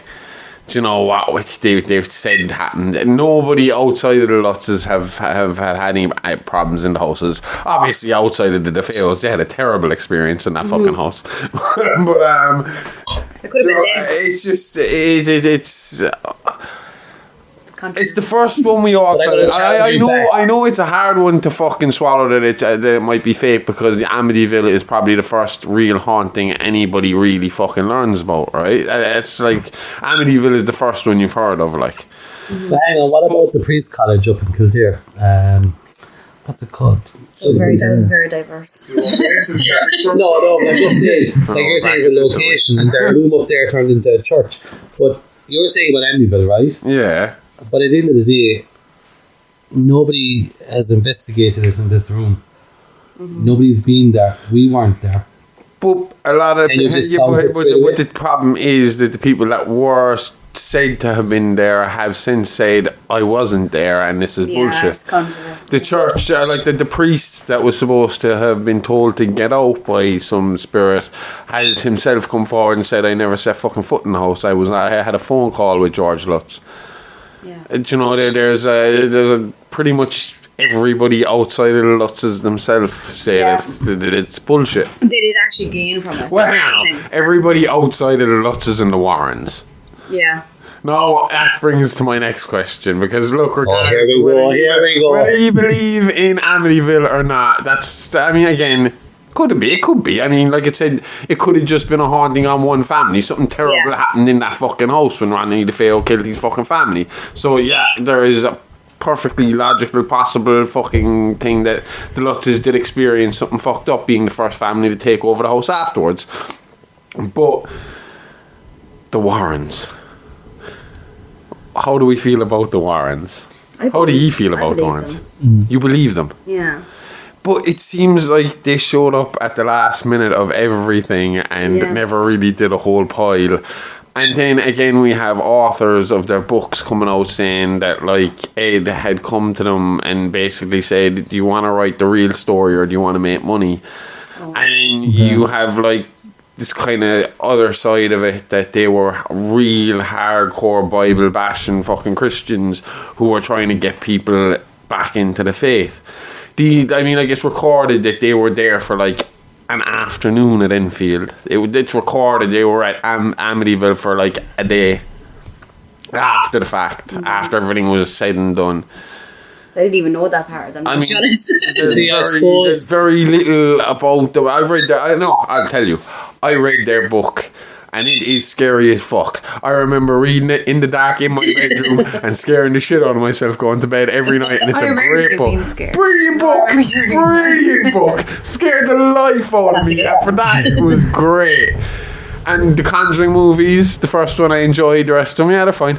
But when and Lorraine seems like a lovely old woman. She really does. I can't say nothing bad about her. Whatever. But it just seems that everybody around them has said, like, that they've embellished on what they were saying, and that their real goal was more about converting people to Christianity than it was about proving paranormal and making money in the process. Yeah, they did. They had a lot of publicity over it. Like. And money. I mean, like, the reason apparently we don't see them in an Amityville movie or in various other movies that they've claimed to have been investigating is because they sold the rights to those stories years ago to cash in.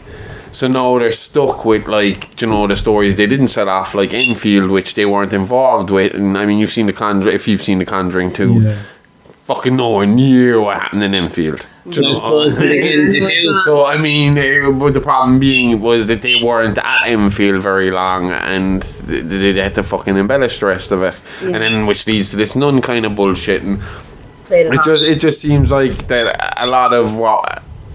Because when I first found out about the Warrens, I loved them too, and I read that book, and it scared me, and I watched the movies, and I loved them, and I thought it was great, and I did more research into them, and I got bitterly disappointed to find out that, you know, that there was a bit of money grubbing going on there and all that. But I suppose I think you've kind of answered a lot of your own questions there, haven't you? Well, no, I was just wondering if you heard anything. A lot of these cases that you're talking about, these are all the high profile, the movie.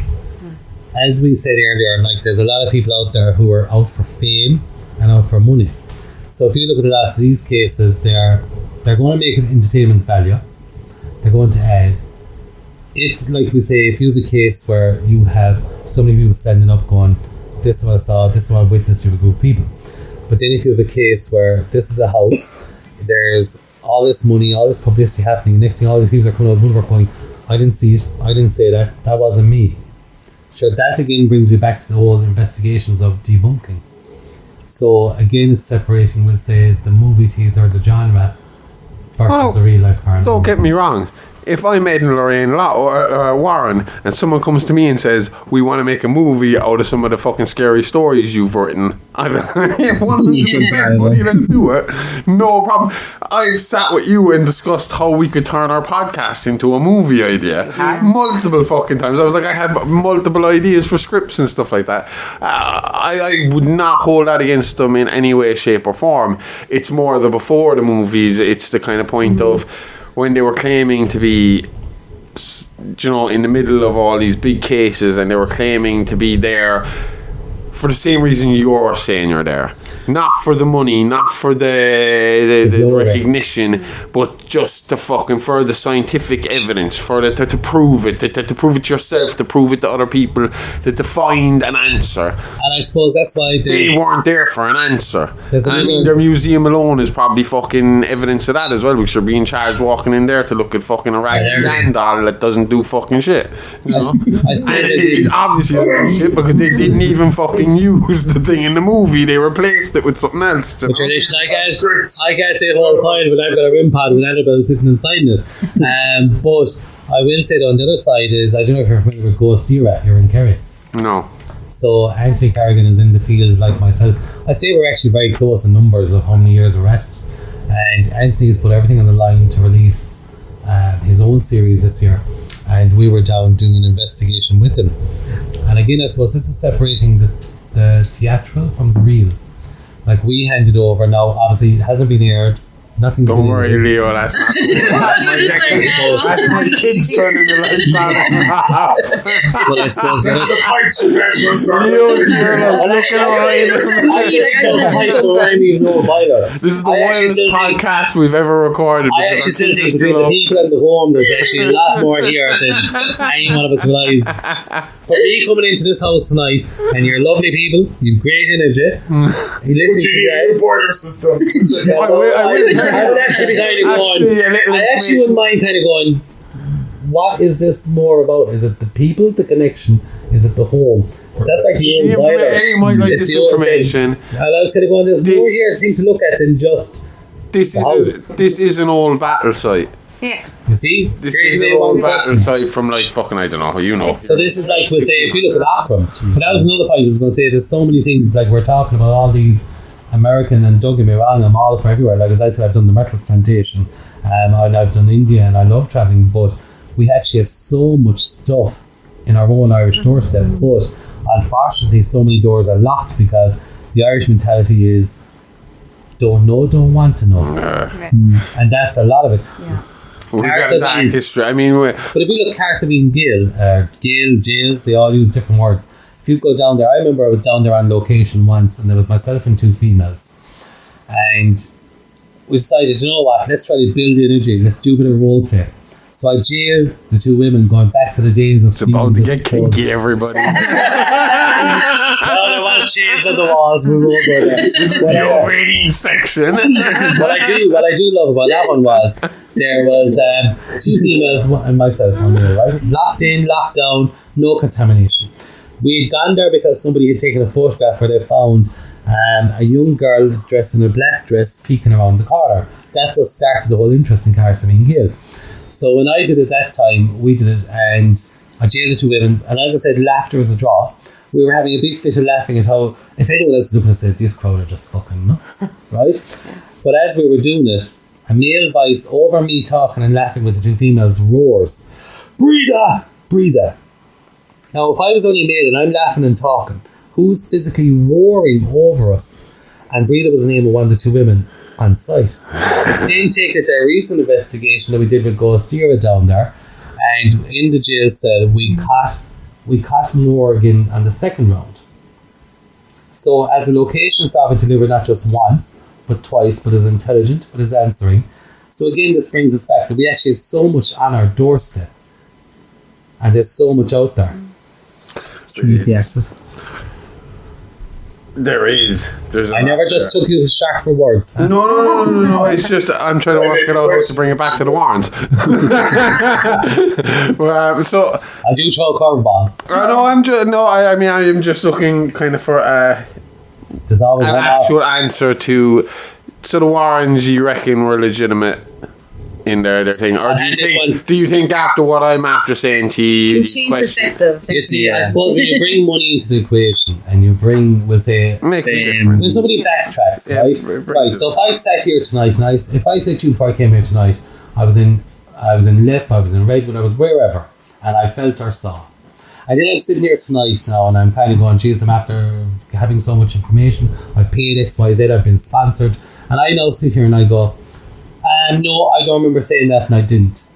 Straight away, red flag. Yeah. And I think that's the best way. But what's the only way to counteract the red flag?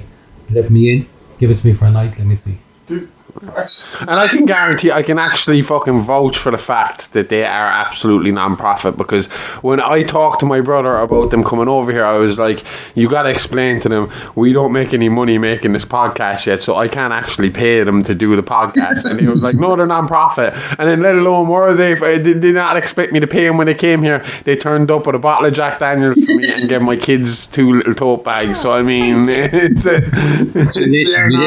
have to give it something, but that's what I'm saying. they're not like the Warrens looking at fucking money over here. We're the farthest thing, because do you realise, even in my world of paranormal, in my lifetime, every time I buy a camera, and bear in mind, right, so in today's world of technology, you have all these high-tech gadgets. If ever we're going to catch something, we're going to get it now.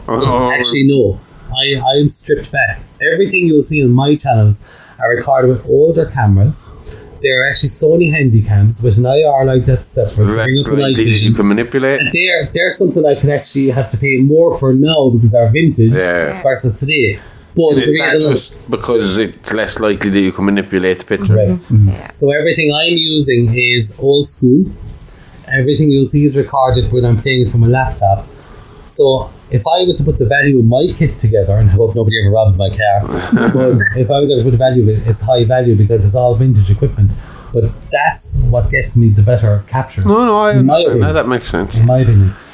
Talking about the Warrens, You're Lorraine obsessed with Warren. them Warrens. Lorraine Warren. Well, we want to move the story over here because we were talking about tarot cards.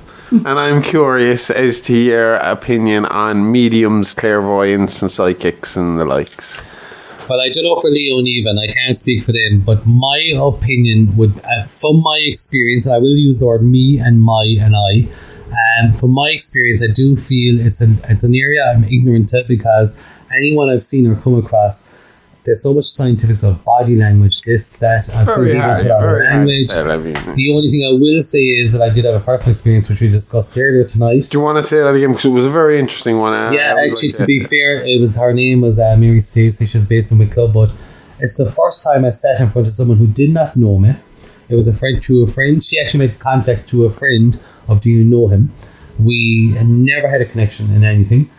But that woman actually described my grandmother, who was passed, who I never saw, described her mannerisms, and my mother had gone to the grave to ask many questions of her mother, which I did not know.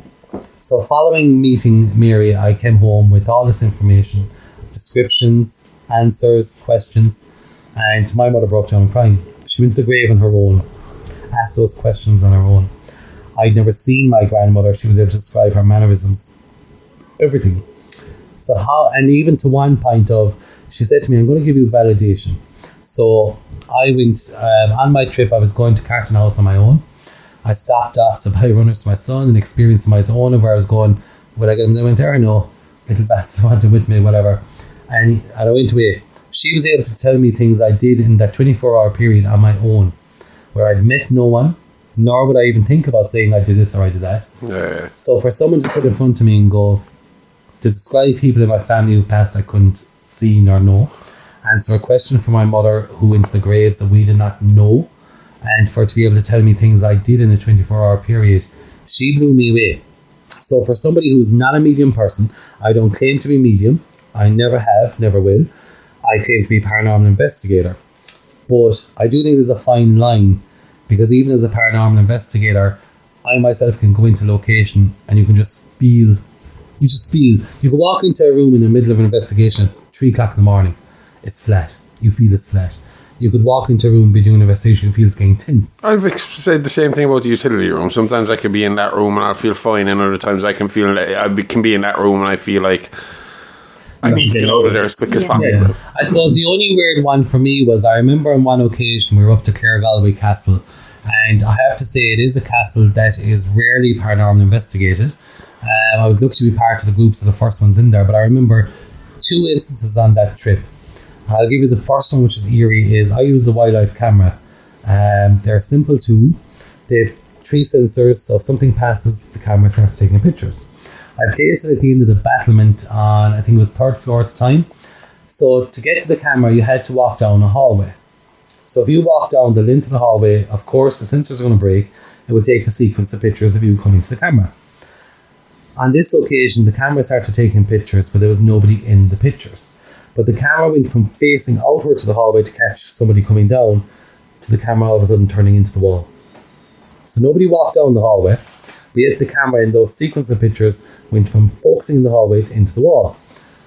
We were like, hang on, if nobody went down, who turned the camera? That's one.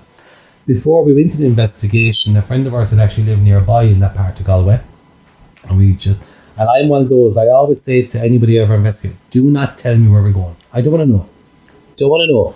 Because if I history-wise, like you. I don't want to know a thing. I love going in blind. I don't want to know who's been there. I don't want to know who's lived there. Because it's not putting any preconceived notions in your head. So if a name or something comes up, you're completely oblivious to it. So I always say, while we have, like, Rory probably one of the best for history in our team, I do one with her. So there are people that do the history. I kind of go, purposely, do not tell me. I do not want to know. Because then when I'm on site and I'm doing my investigation, if something matches in, I now know, even personally, team-wise, you're the control part. You're the control of the experiment. Experiment. And with this particular one, just before we went, I'd say it was about maybe 2 hours before we went to the castle, they brought me to a location. It happened to be an abbey, a beautiful abbey, and I do appreciate the abbeys and the culture. I cannot explain it to you, only that the most sickening feeling in my stomach. It's like you just put a hand into my gut and rinsed it. I've heard that described on paranormal camera. And then the next thing I turned around and said is, I said the name of a person, and I said they're over there at the very back, they're somewhere on the right and the left. And the people in front of me actually went white. There was 3 people at the time in front of us. They still didn't tell me, but we followed through to what I described, and we went over, did it. It was actually a grave of a relation of one of the 3 people in front of me, the man that was from the area. Now, I'd never been there, never in my life been inside the door of it. I'm not medium. To this day, I cannot tell you, I can't explain to you. It's the only way to say it is that you put your hand into my stomach, you just twitched my guts, and you just told me where you are and go to. Yeah. And feck me, they were there. The name was on the stone. Except the same name I called out in the area, they said, and the person in the group that was related. And it was a bit weird. It was very weird. But the thing, and I say that's like, again, as I say to you, I strip it all back. Strip it back and go in. And I suppose one thing I was talking about tonight with Aimee was I'd been into an institution not far from here where I would never take anything from a location. And this is, we're talking about, we'll say, infields, you're talking about hauntings, you're talking about locations. And I remember I went into this asylum, and just by pure fluke, met someone who let me in, showed me the place, gave me a tour. And at a window, I don't even recall doing it, but I must have taken a piece of glass. Going down the road in the car from that journey, I said to the person in the car, "Jeez, I was taking a piece of glass." So I think sometimes she said, behind the window, take a piece of glass from the pocket. Didn't really think much more. Brought it into the home. Every night I woke up with the same nightmare of me banging. I couldn't see my face. All I could see was 2 hands banging at the window, breaking the glass, trying to get out. And then after, I kept saying to everybody, "Geez, I'm not sleeping, these nightmares." It was no preconceived. We had an investigation there. It was a road trip stop.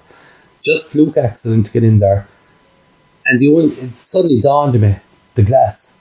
So I took the glass to the local cemetery, put it in there, said prayers, for souls, apologised for taking the whole lot. To this day, years on, and I'd say we're a good 11 years on, we never had a return. It all stopped. But the dog's talk, isn't it? Where you have to apologise to him. Yeah. Would it not intrigue you to go and bring that glass back to see? Unfortunately, there was no access allowed. It was just having to be a road trip stop off that I just met a fluke of someone who just left me in. But I suppose the other side is another thing myself and Aimee were talking about was Auschwitz. And I was saying, I went to Auschwitz years ago with my mother. Are you familiar with the Auschwitz and the tree? Like, I took photographs of the deciding tree in the platform where you lived, you went on. Yeah. And I remember there was 2 pictures taken on the old, do you know the cameras you took a picture and developed? And there was a red line down through the tree, which I thought was interesting in one picture, but not in the other. Because usually in pictures, if you take tooth and 2, it's natural, something near you. You take one, it's on one, it's not on the other, then of course it raises questions. And even with pictures, if you look back even Funny my enough, own, which was in the Omen one, which we watched on the glass there. but actually if you even look back to my own Instagram, in Redwood Castle there's a spiral staircase. A spiral stairs you can see through the steps. And I have pictures of that staircase where steps are actually fully blacked out.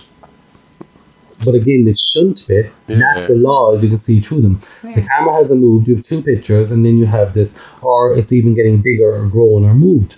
But coming back to this one anyway, so I partially took the stone from the Wall of Death. I brought it The home. Wall of Death. I still have it to this day. It's the wall where people used to be assassinated. They were put up against the wall, they were shot. They died. Where was this? Auschwitz. Oh, in Auschwitz. And I still have the stone. I'm telling you now, I wouldn't be taking anything out of that fucking. Well, I'm telling you now, I still have it. I have it in a glass case. It's fully closed in a glass case, but I still have it to this day.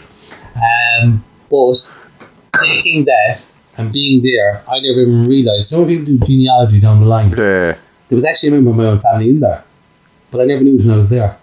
And that stone, which they're all well aware of, because I was like, if it ever happens to me, see that one stone, keep it in the fucking case. It's What just a fortune! I wish eBay listing straight away.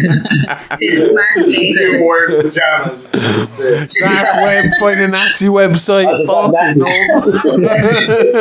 Fucking Holy So I suppose shit! again, tying back into buildings, places. So That has to be quite possibly the most haunted thing you would have in your house. we have a very quirky Of all things, a fucking stone from anything that left Auschwitz has to be the most haunted. If it's not tied down and it doesn't say "Don't take me," I'm entitled to it. You were saying something about having some sort of an Annabelle thing.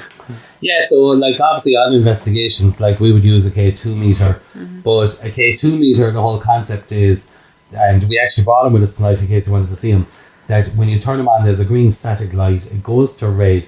The idea behind it is the closer the energy is coming, it will go to red. But if somebody has a mobile phone, and this is the but, so I always, when I'm on investigation, I actually get people on the top floor. Before we go down, I ask them to either, if they're using a phone, that it's now turned in airplane mode so we can see it, or leave the phone behind. Because if they don't, it's going to ruin the investigation. You can't believe the results you're getting. Then the other thing would be a RIM pod. So I have 2 RIM pods. I have one, I did go a bit quirky and go, let's get an Annabelle doll. So I have Annabelle with 3 different heads that sits in a chair in a cage. If you come closer to it, it actually, if you put your hand around it, it makes a beep and it lights up red. So we would often say, come forward and touch the object. So obviously if somebody's coming and touching it and or if it's going off and there's nobody in the room, who is it? Now I have a separate RIM pod I brought back. Imagine going on a family holiday with your child to Florida, but you skip off down to St. Augustine to bring home RIM pods. And I brought a RIM pod back from the States there. But that was Disney and their Leo. And I went to Disney while I was heading over the ocean at the same time. Listen, do you know how much import charges are? But anyway, got this other RIM pod, but that one was the same concept. It's got 4 LEDs. The closer you come to it, the more LEDs light up. But it also has a sensor for cold and hot. So if it's in the room, it accepts the temperature. So if I then say, can you use your breath to blow on the device, make it colder, the temperature will change, the beep will go off, so we now have an audio reacting to the question that's asked. Then of course people use dowsing rods. Dowsing rods, for me, I always have to watch thumbs because they've been manipulated by a person. I've seen them on for me, I love items that, if it's a static item, like people use motion sensor balls or cat balls, they only go off when you tap them. Now if I'm watching an hour of 10 hours worth of footage in a room and it's going off all the time, the ball is fucked. Evidence gone. Now if I'm watching the evidence and it's there for 10 hours and it's only gone off during an investigation when you've asked for it to go off, different story. Then we use motion sensor beams like the last night in Redwood Castle. I have a motion sensor beam and I always say don't spend big money.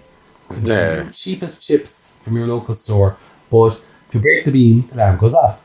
Now we've been using that how long?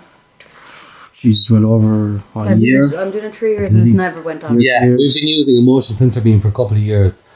I won't give up. I'll always keep trying everything because there's no science, right? Yeah. And would you believe the last night in Redwood? Now, bear in mind, the last night in Redwood, we had the whistle come back. We had doors banging, latches. Remember the old latches you latch up? Latches going off. Who's opening the latches? Who's opening the doors? Doors being banged. We had all this activity going on around us. And the motion sensor alarm, you see, Redwood sometimes plays cat and mouse. You're downstairs, they try to bring you upstairs. You go upstairs, they try to bring you downstairs. I was just about to say, you invited us to go with you. We'll be the ones running towards the noises. And that's we're asking you here in the room, and next all of a sudden the alarm goes off. So the alarm went off in Redwood with nobody in the room with a camera on it. So that's great because if there's a camera on it, no insect, no animal, no human being has passed the beam. Who's broke the beam? Right. But the funny thing was, as we finished an investigation, 2 of our guests had to go back. It was Easter Sunday morning. They were going to get our kids ready. As I was coming up the stairs, the 2, Leo and Eva, were on the very top floor. I'd walked our guests down to the ground floor, locked the door behind them, on my way back up. Just as I turned the corner, and this is in the priest's room, which is beside the chapel, the alarm goes right off again just before I even get up the stairs. I watched back the footage. Nobody broke it. No animal. No person. A couple of years we've been using this. Twice in one night's gone off. Reset. No problem again. So that's what brings my questions. You do have evidence, like, and that's interesting. Problem is that nobody, and it is the main problem is that you don't have the what we would call the greater minds of the world willing to spend time and money on this kind of concept, which is you know. And that's the sad part, and I think that's the global problem. Even I think it's very an Irish problem as well, because if you look at the UK, they're brilliant for paranormal. You look at the US, they're actually very good. The locations, the openness, inviting people in of different beliefs. But in Ireland, it's like, don't want to know, don't care. It's like the dark history. They don't want to. And if you look at it, they play us up as that's the thing. Like the Irish stereotype is that we're a happy-go-lucky fucking guy on the fucking cereal box in America, you know, the fucking fighting Irish leprechaun. Yeah. There's a reason why we have a history of alcoholism in this country. Says us filling glasses tonight. Well, I mean, we have went through. I remember at one point. I'll just say, like, if you just think of it on the other side, right? So when I go into a castle or a jail, like Wicklow Jail, the Redwood Castle, Lep Castle, I'm bringing public liability insurance. I'm bringing people donating to the castles. So if you open your door to me, I'm not a risk. I'm not a cost. Yeah. And when I say I obviously mean the team. Because I'm nothing without my team. Can we see this REM pad going before I go? You can in a few minutes. We're nearly done. I only have 1 or 2 more questions. Before I go. No, that's cool. You were talking about tarot cards. What's the story with that? Do they work? I went to tarot cards about a year and a half ago. Like, completely skeptic, even though I believe in the paranormal. Yeah. I was like, I have to try this out. And I sat, it's weird because I sit at one place at our table, and if I don't sit on that seat, I just don't get anything. And I had a lot of research into it, watched videos. And have you had results, like? I didn't for a long time. I was like, this is a load of shite. I was like, this is not working at all. But I had a girl that I didn't know, one of my work friends, she's like, this girl wants a reading off you. I was telling her about you. And I was like, right. She came over to the house after work. I was like, I'm going to go hell for leather now, open myself up to everything. I was like, get everything into me. I didn't care whether it was bad or good, but I wanted to try prove it to myself, let alone her.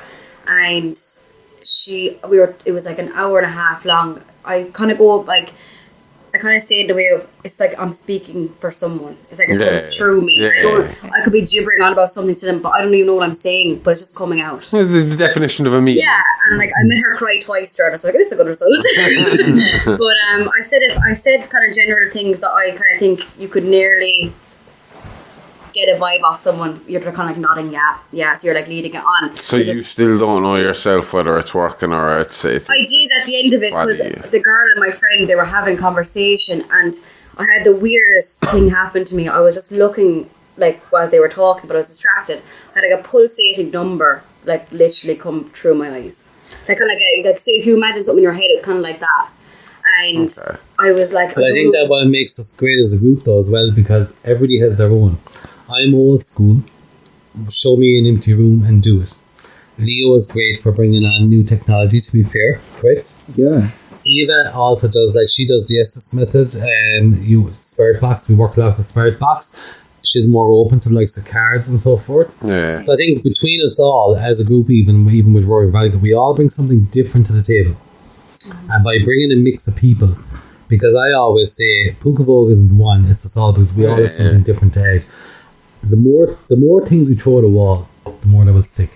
Definitely. But the one thing that clarified for me, that hasn't happened since, only happened once, and I haven't done it in a few months now, since it happened. The pulsate number 14 was going through my eyes, and I was like, if I don't say this out loud, it was not going away from my brain. It was just like an instinct nearly. Yeah. And I literally turned around to her, I was like, what this applies to? I was like, well, I just have to tell you the number 14. And she just goes...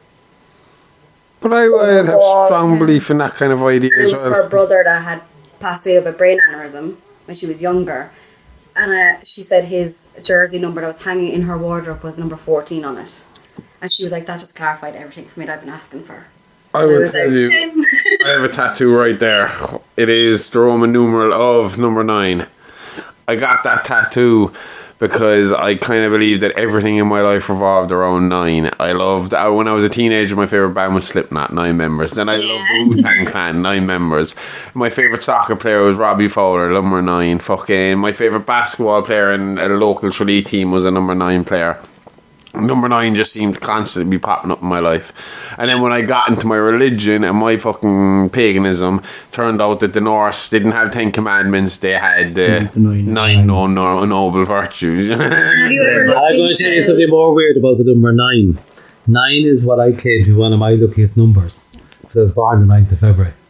So I always use 9 in anything numerical I work with. September. Have you ever looked into like life path over here. It was 9 with the 66s. life path numbers as well? Like everyone says they have a number of life, and if you even after this, if you have never looked into it, life path number 9, if you look into it, it might resemble something that maybe that's why you were drawn to it in the first place. Yeah, I gotta check that out because, like I said, it always seemed to bring me back to you know, the number 9, and it was the thing that cemented my religious belief in it. Because this was tattooed on me before I believed what I believed. Yeah.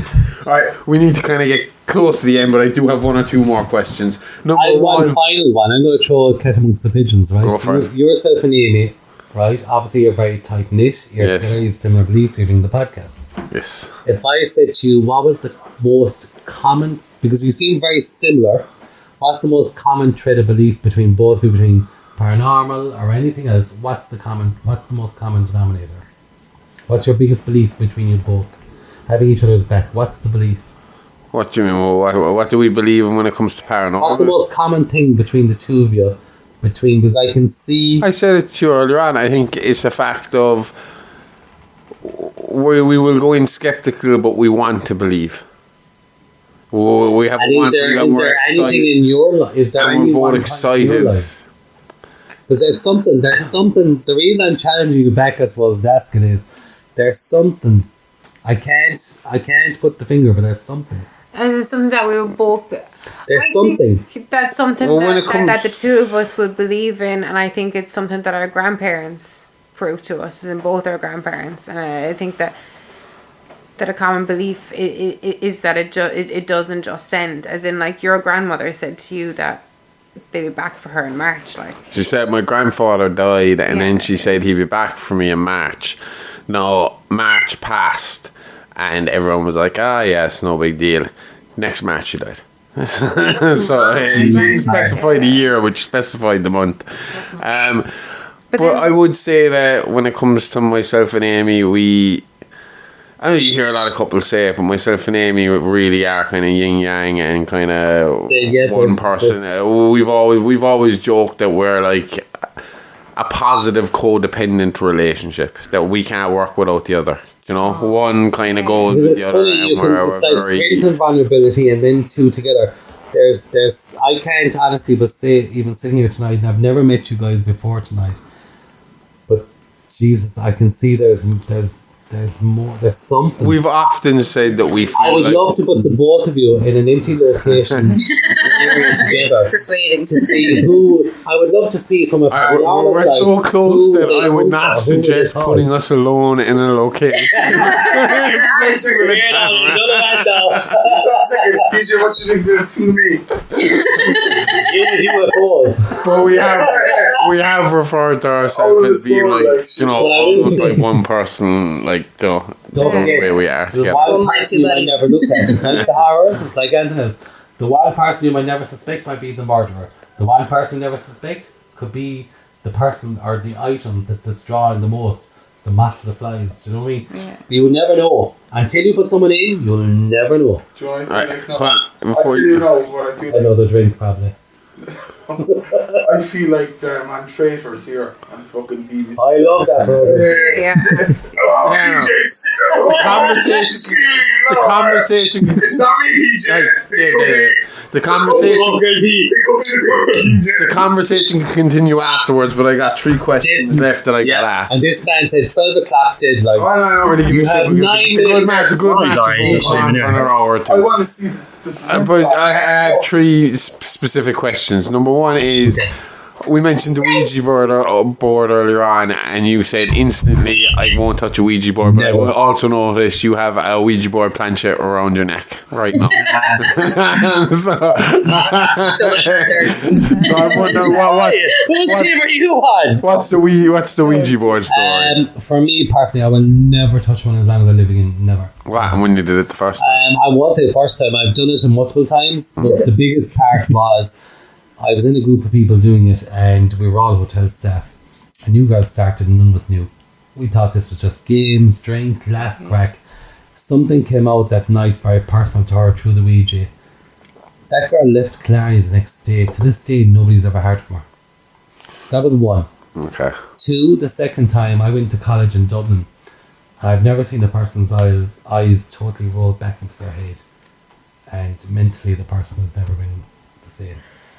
I see the Undertaker do it constantly on wrestling, that's all. No, He seems fine. I've never seen anything like it. And, I questioned myself and I questioned the board, and then on the 3rd occasion, again, a person unfortunately took a bad turn from it, and I just went, hang on now, that's 3 times, 3 separate people.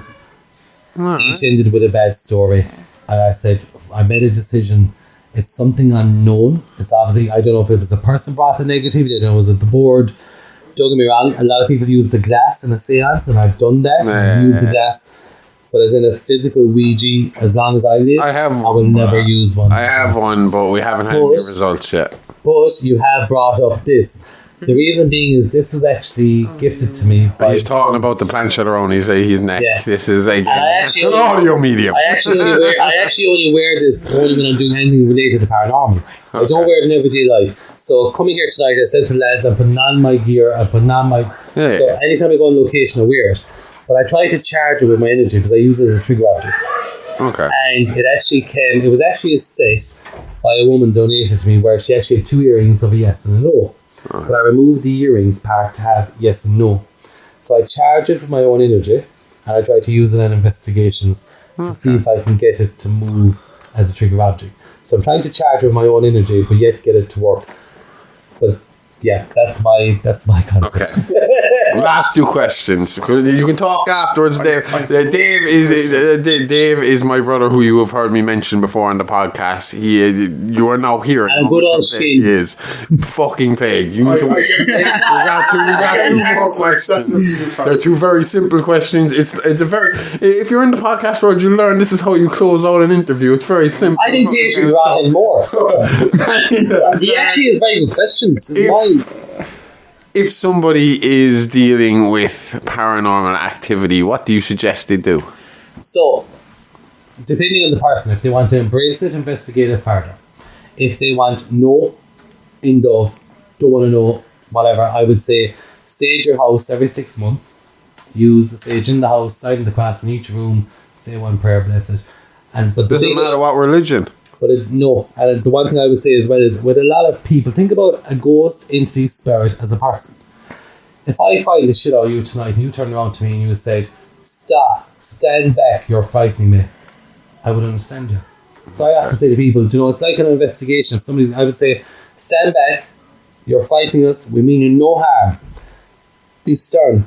Treat it, entity, person, man, woman, child as a person. Okay. If I told you, stand back, that you're offending me, hurting me, whatever, what are you going to do? You're going to listen to what I'm saying. Yeah. Unless you're a dick. You're You got a dick ghost, you're in trouble. Can't slap a ghost though. Well, you can, but they might throw something farther back you can't see coming.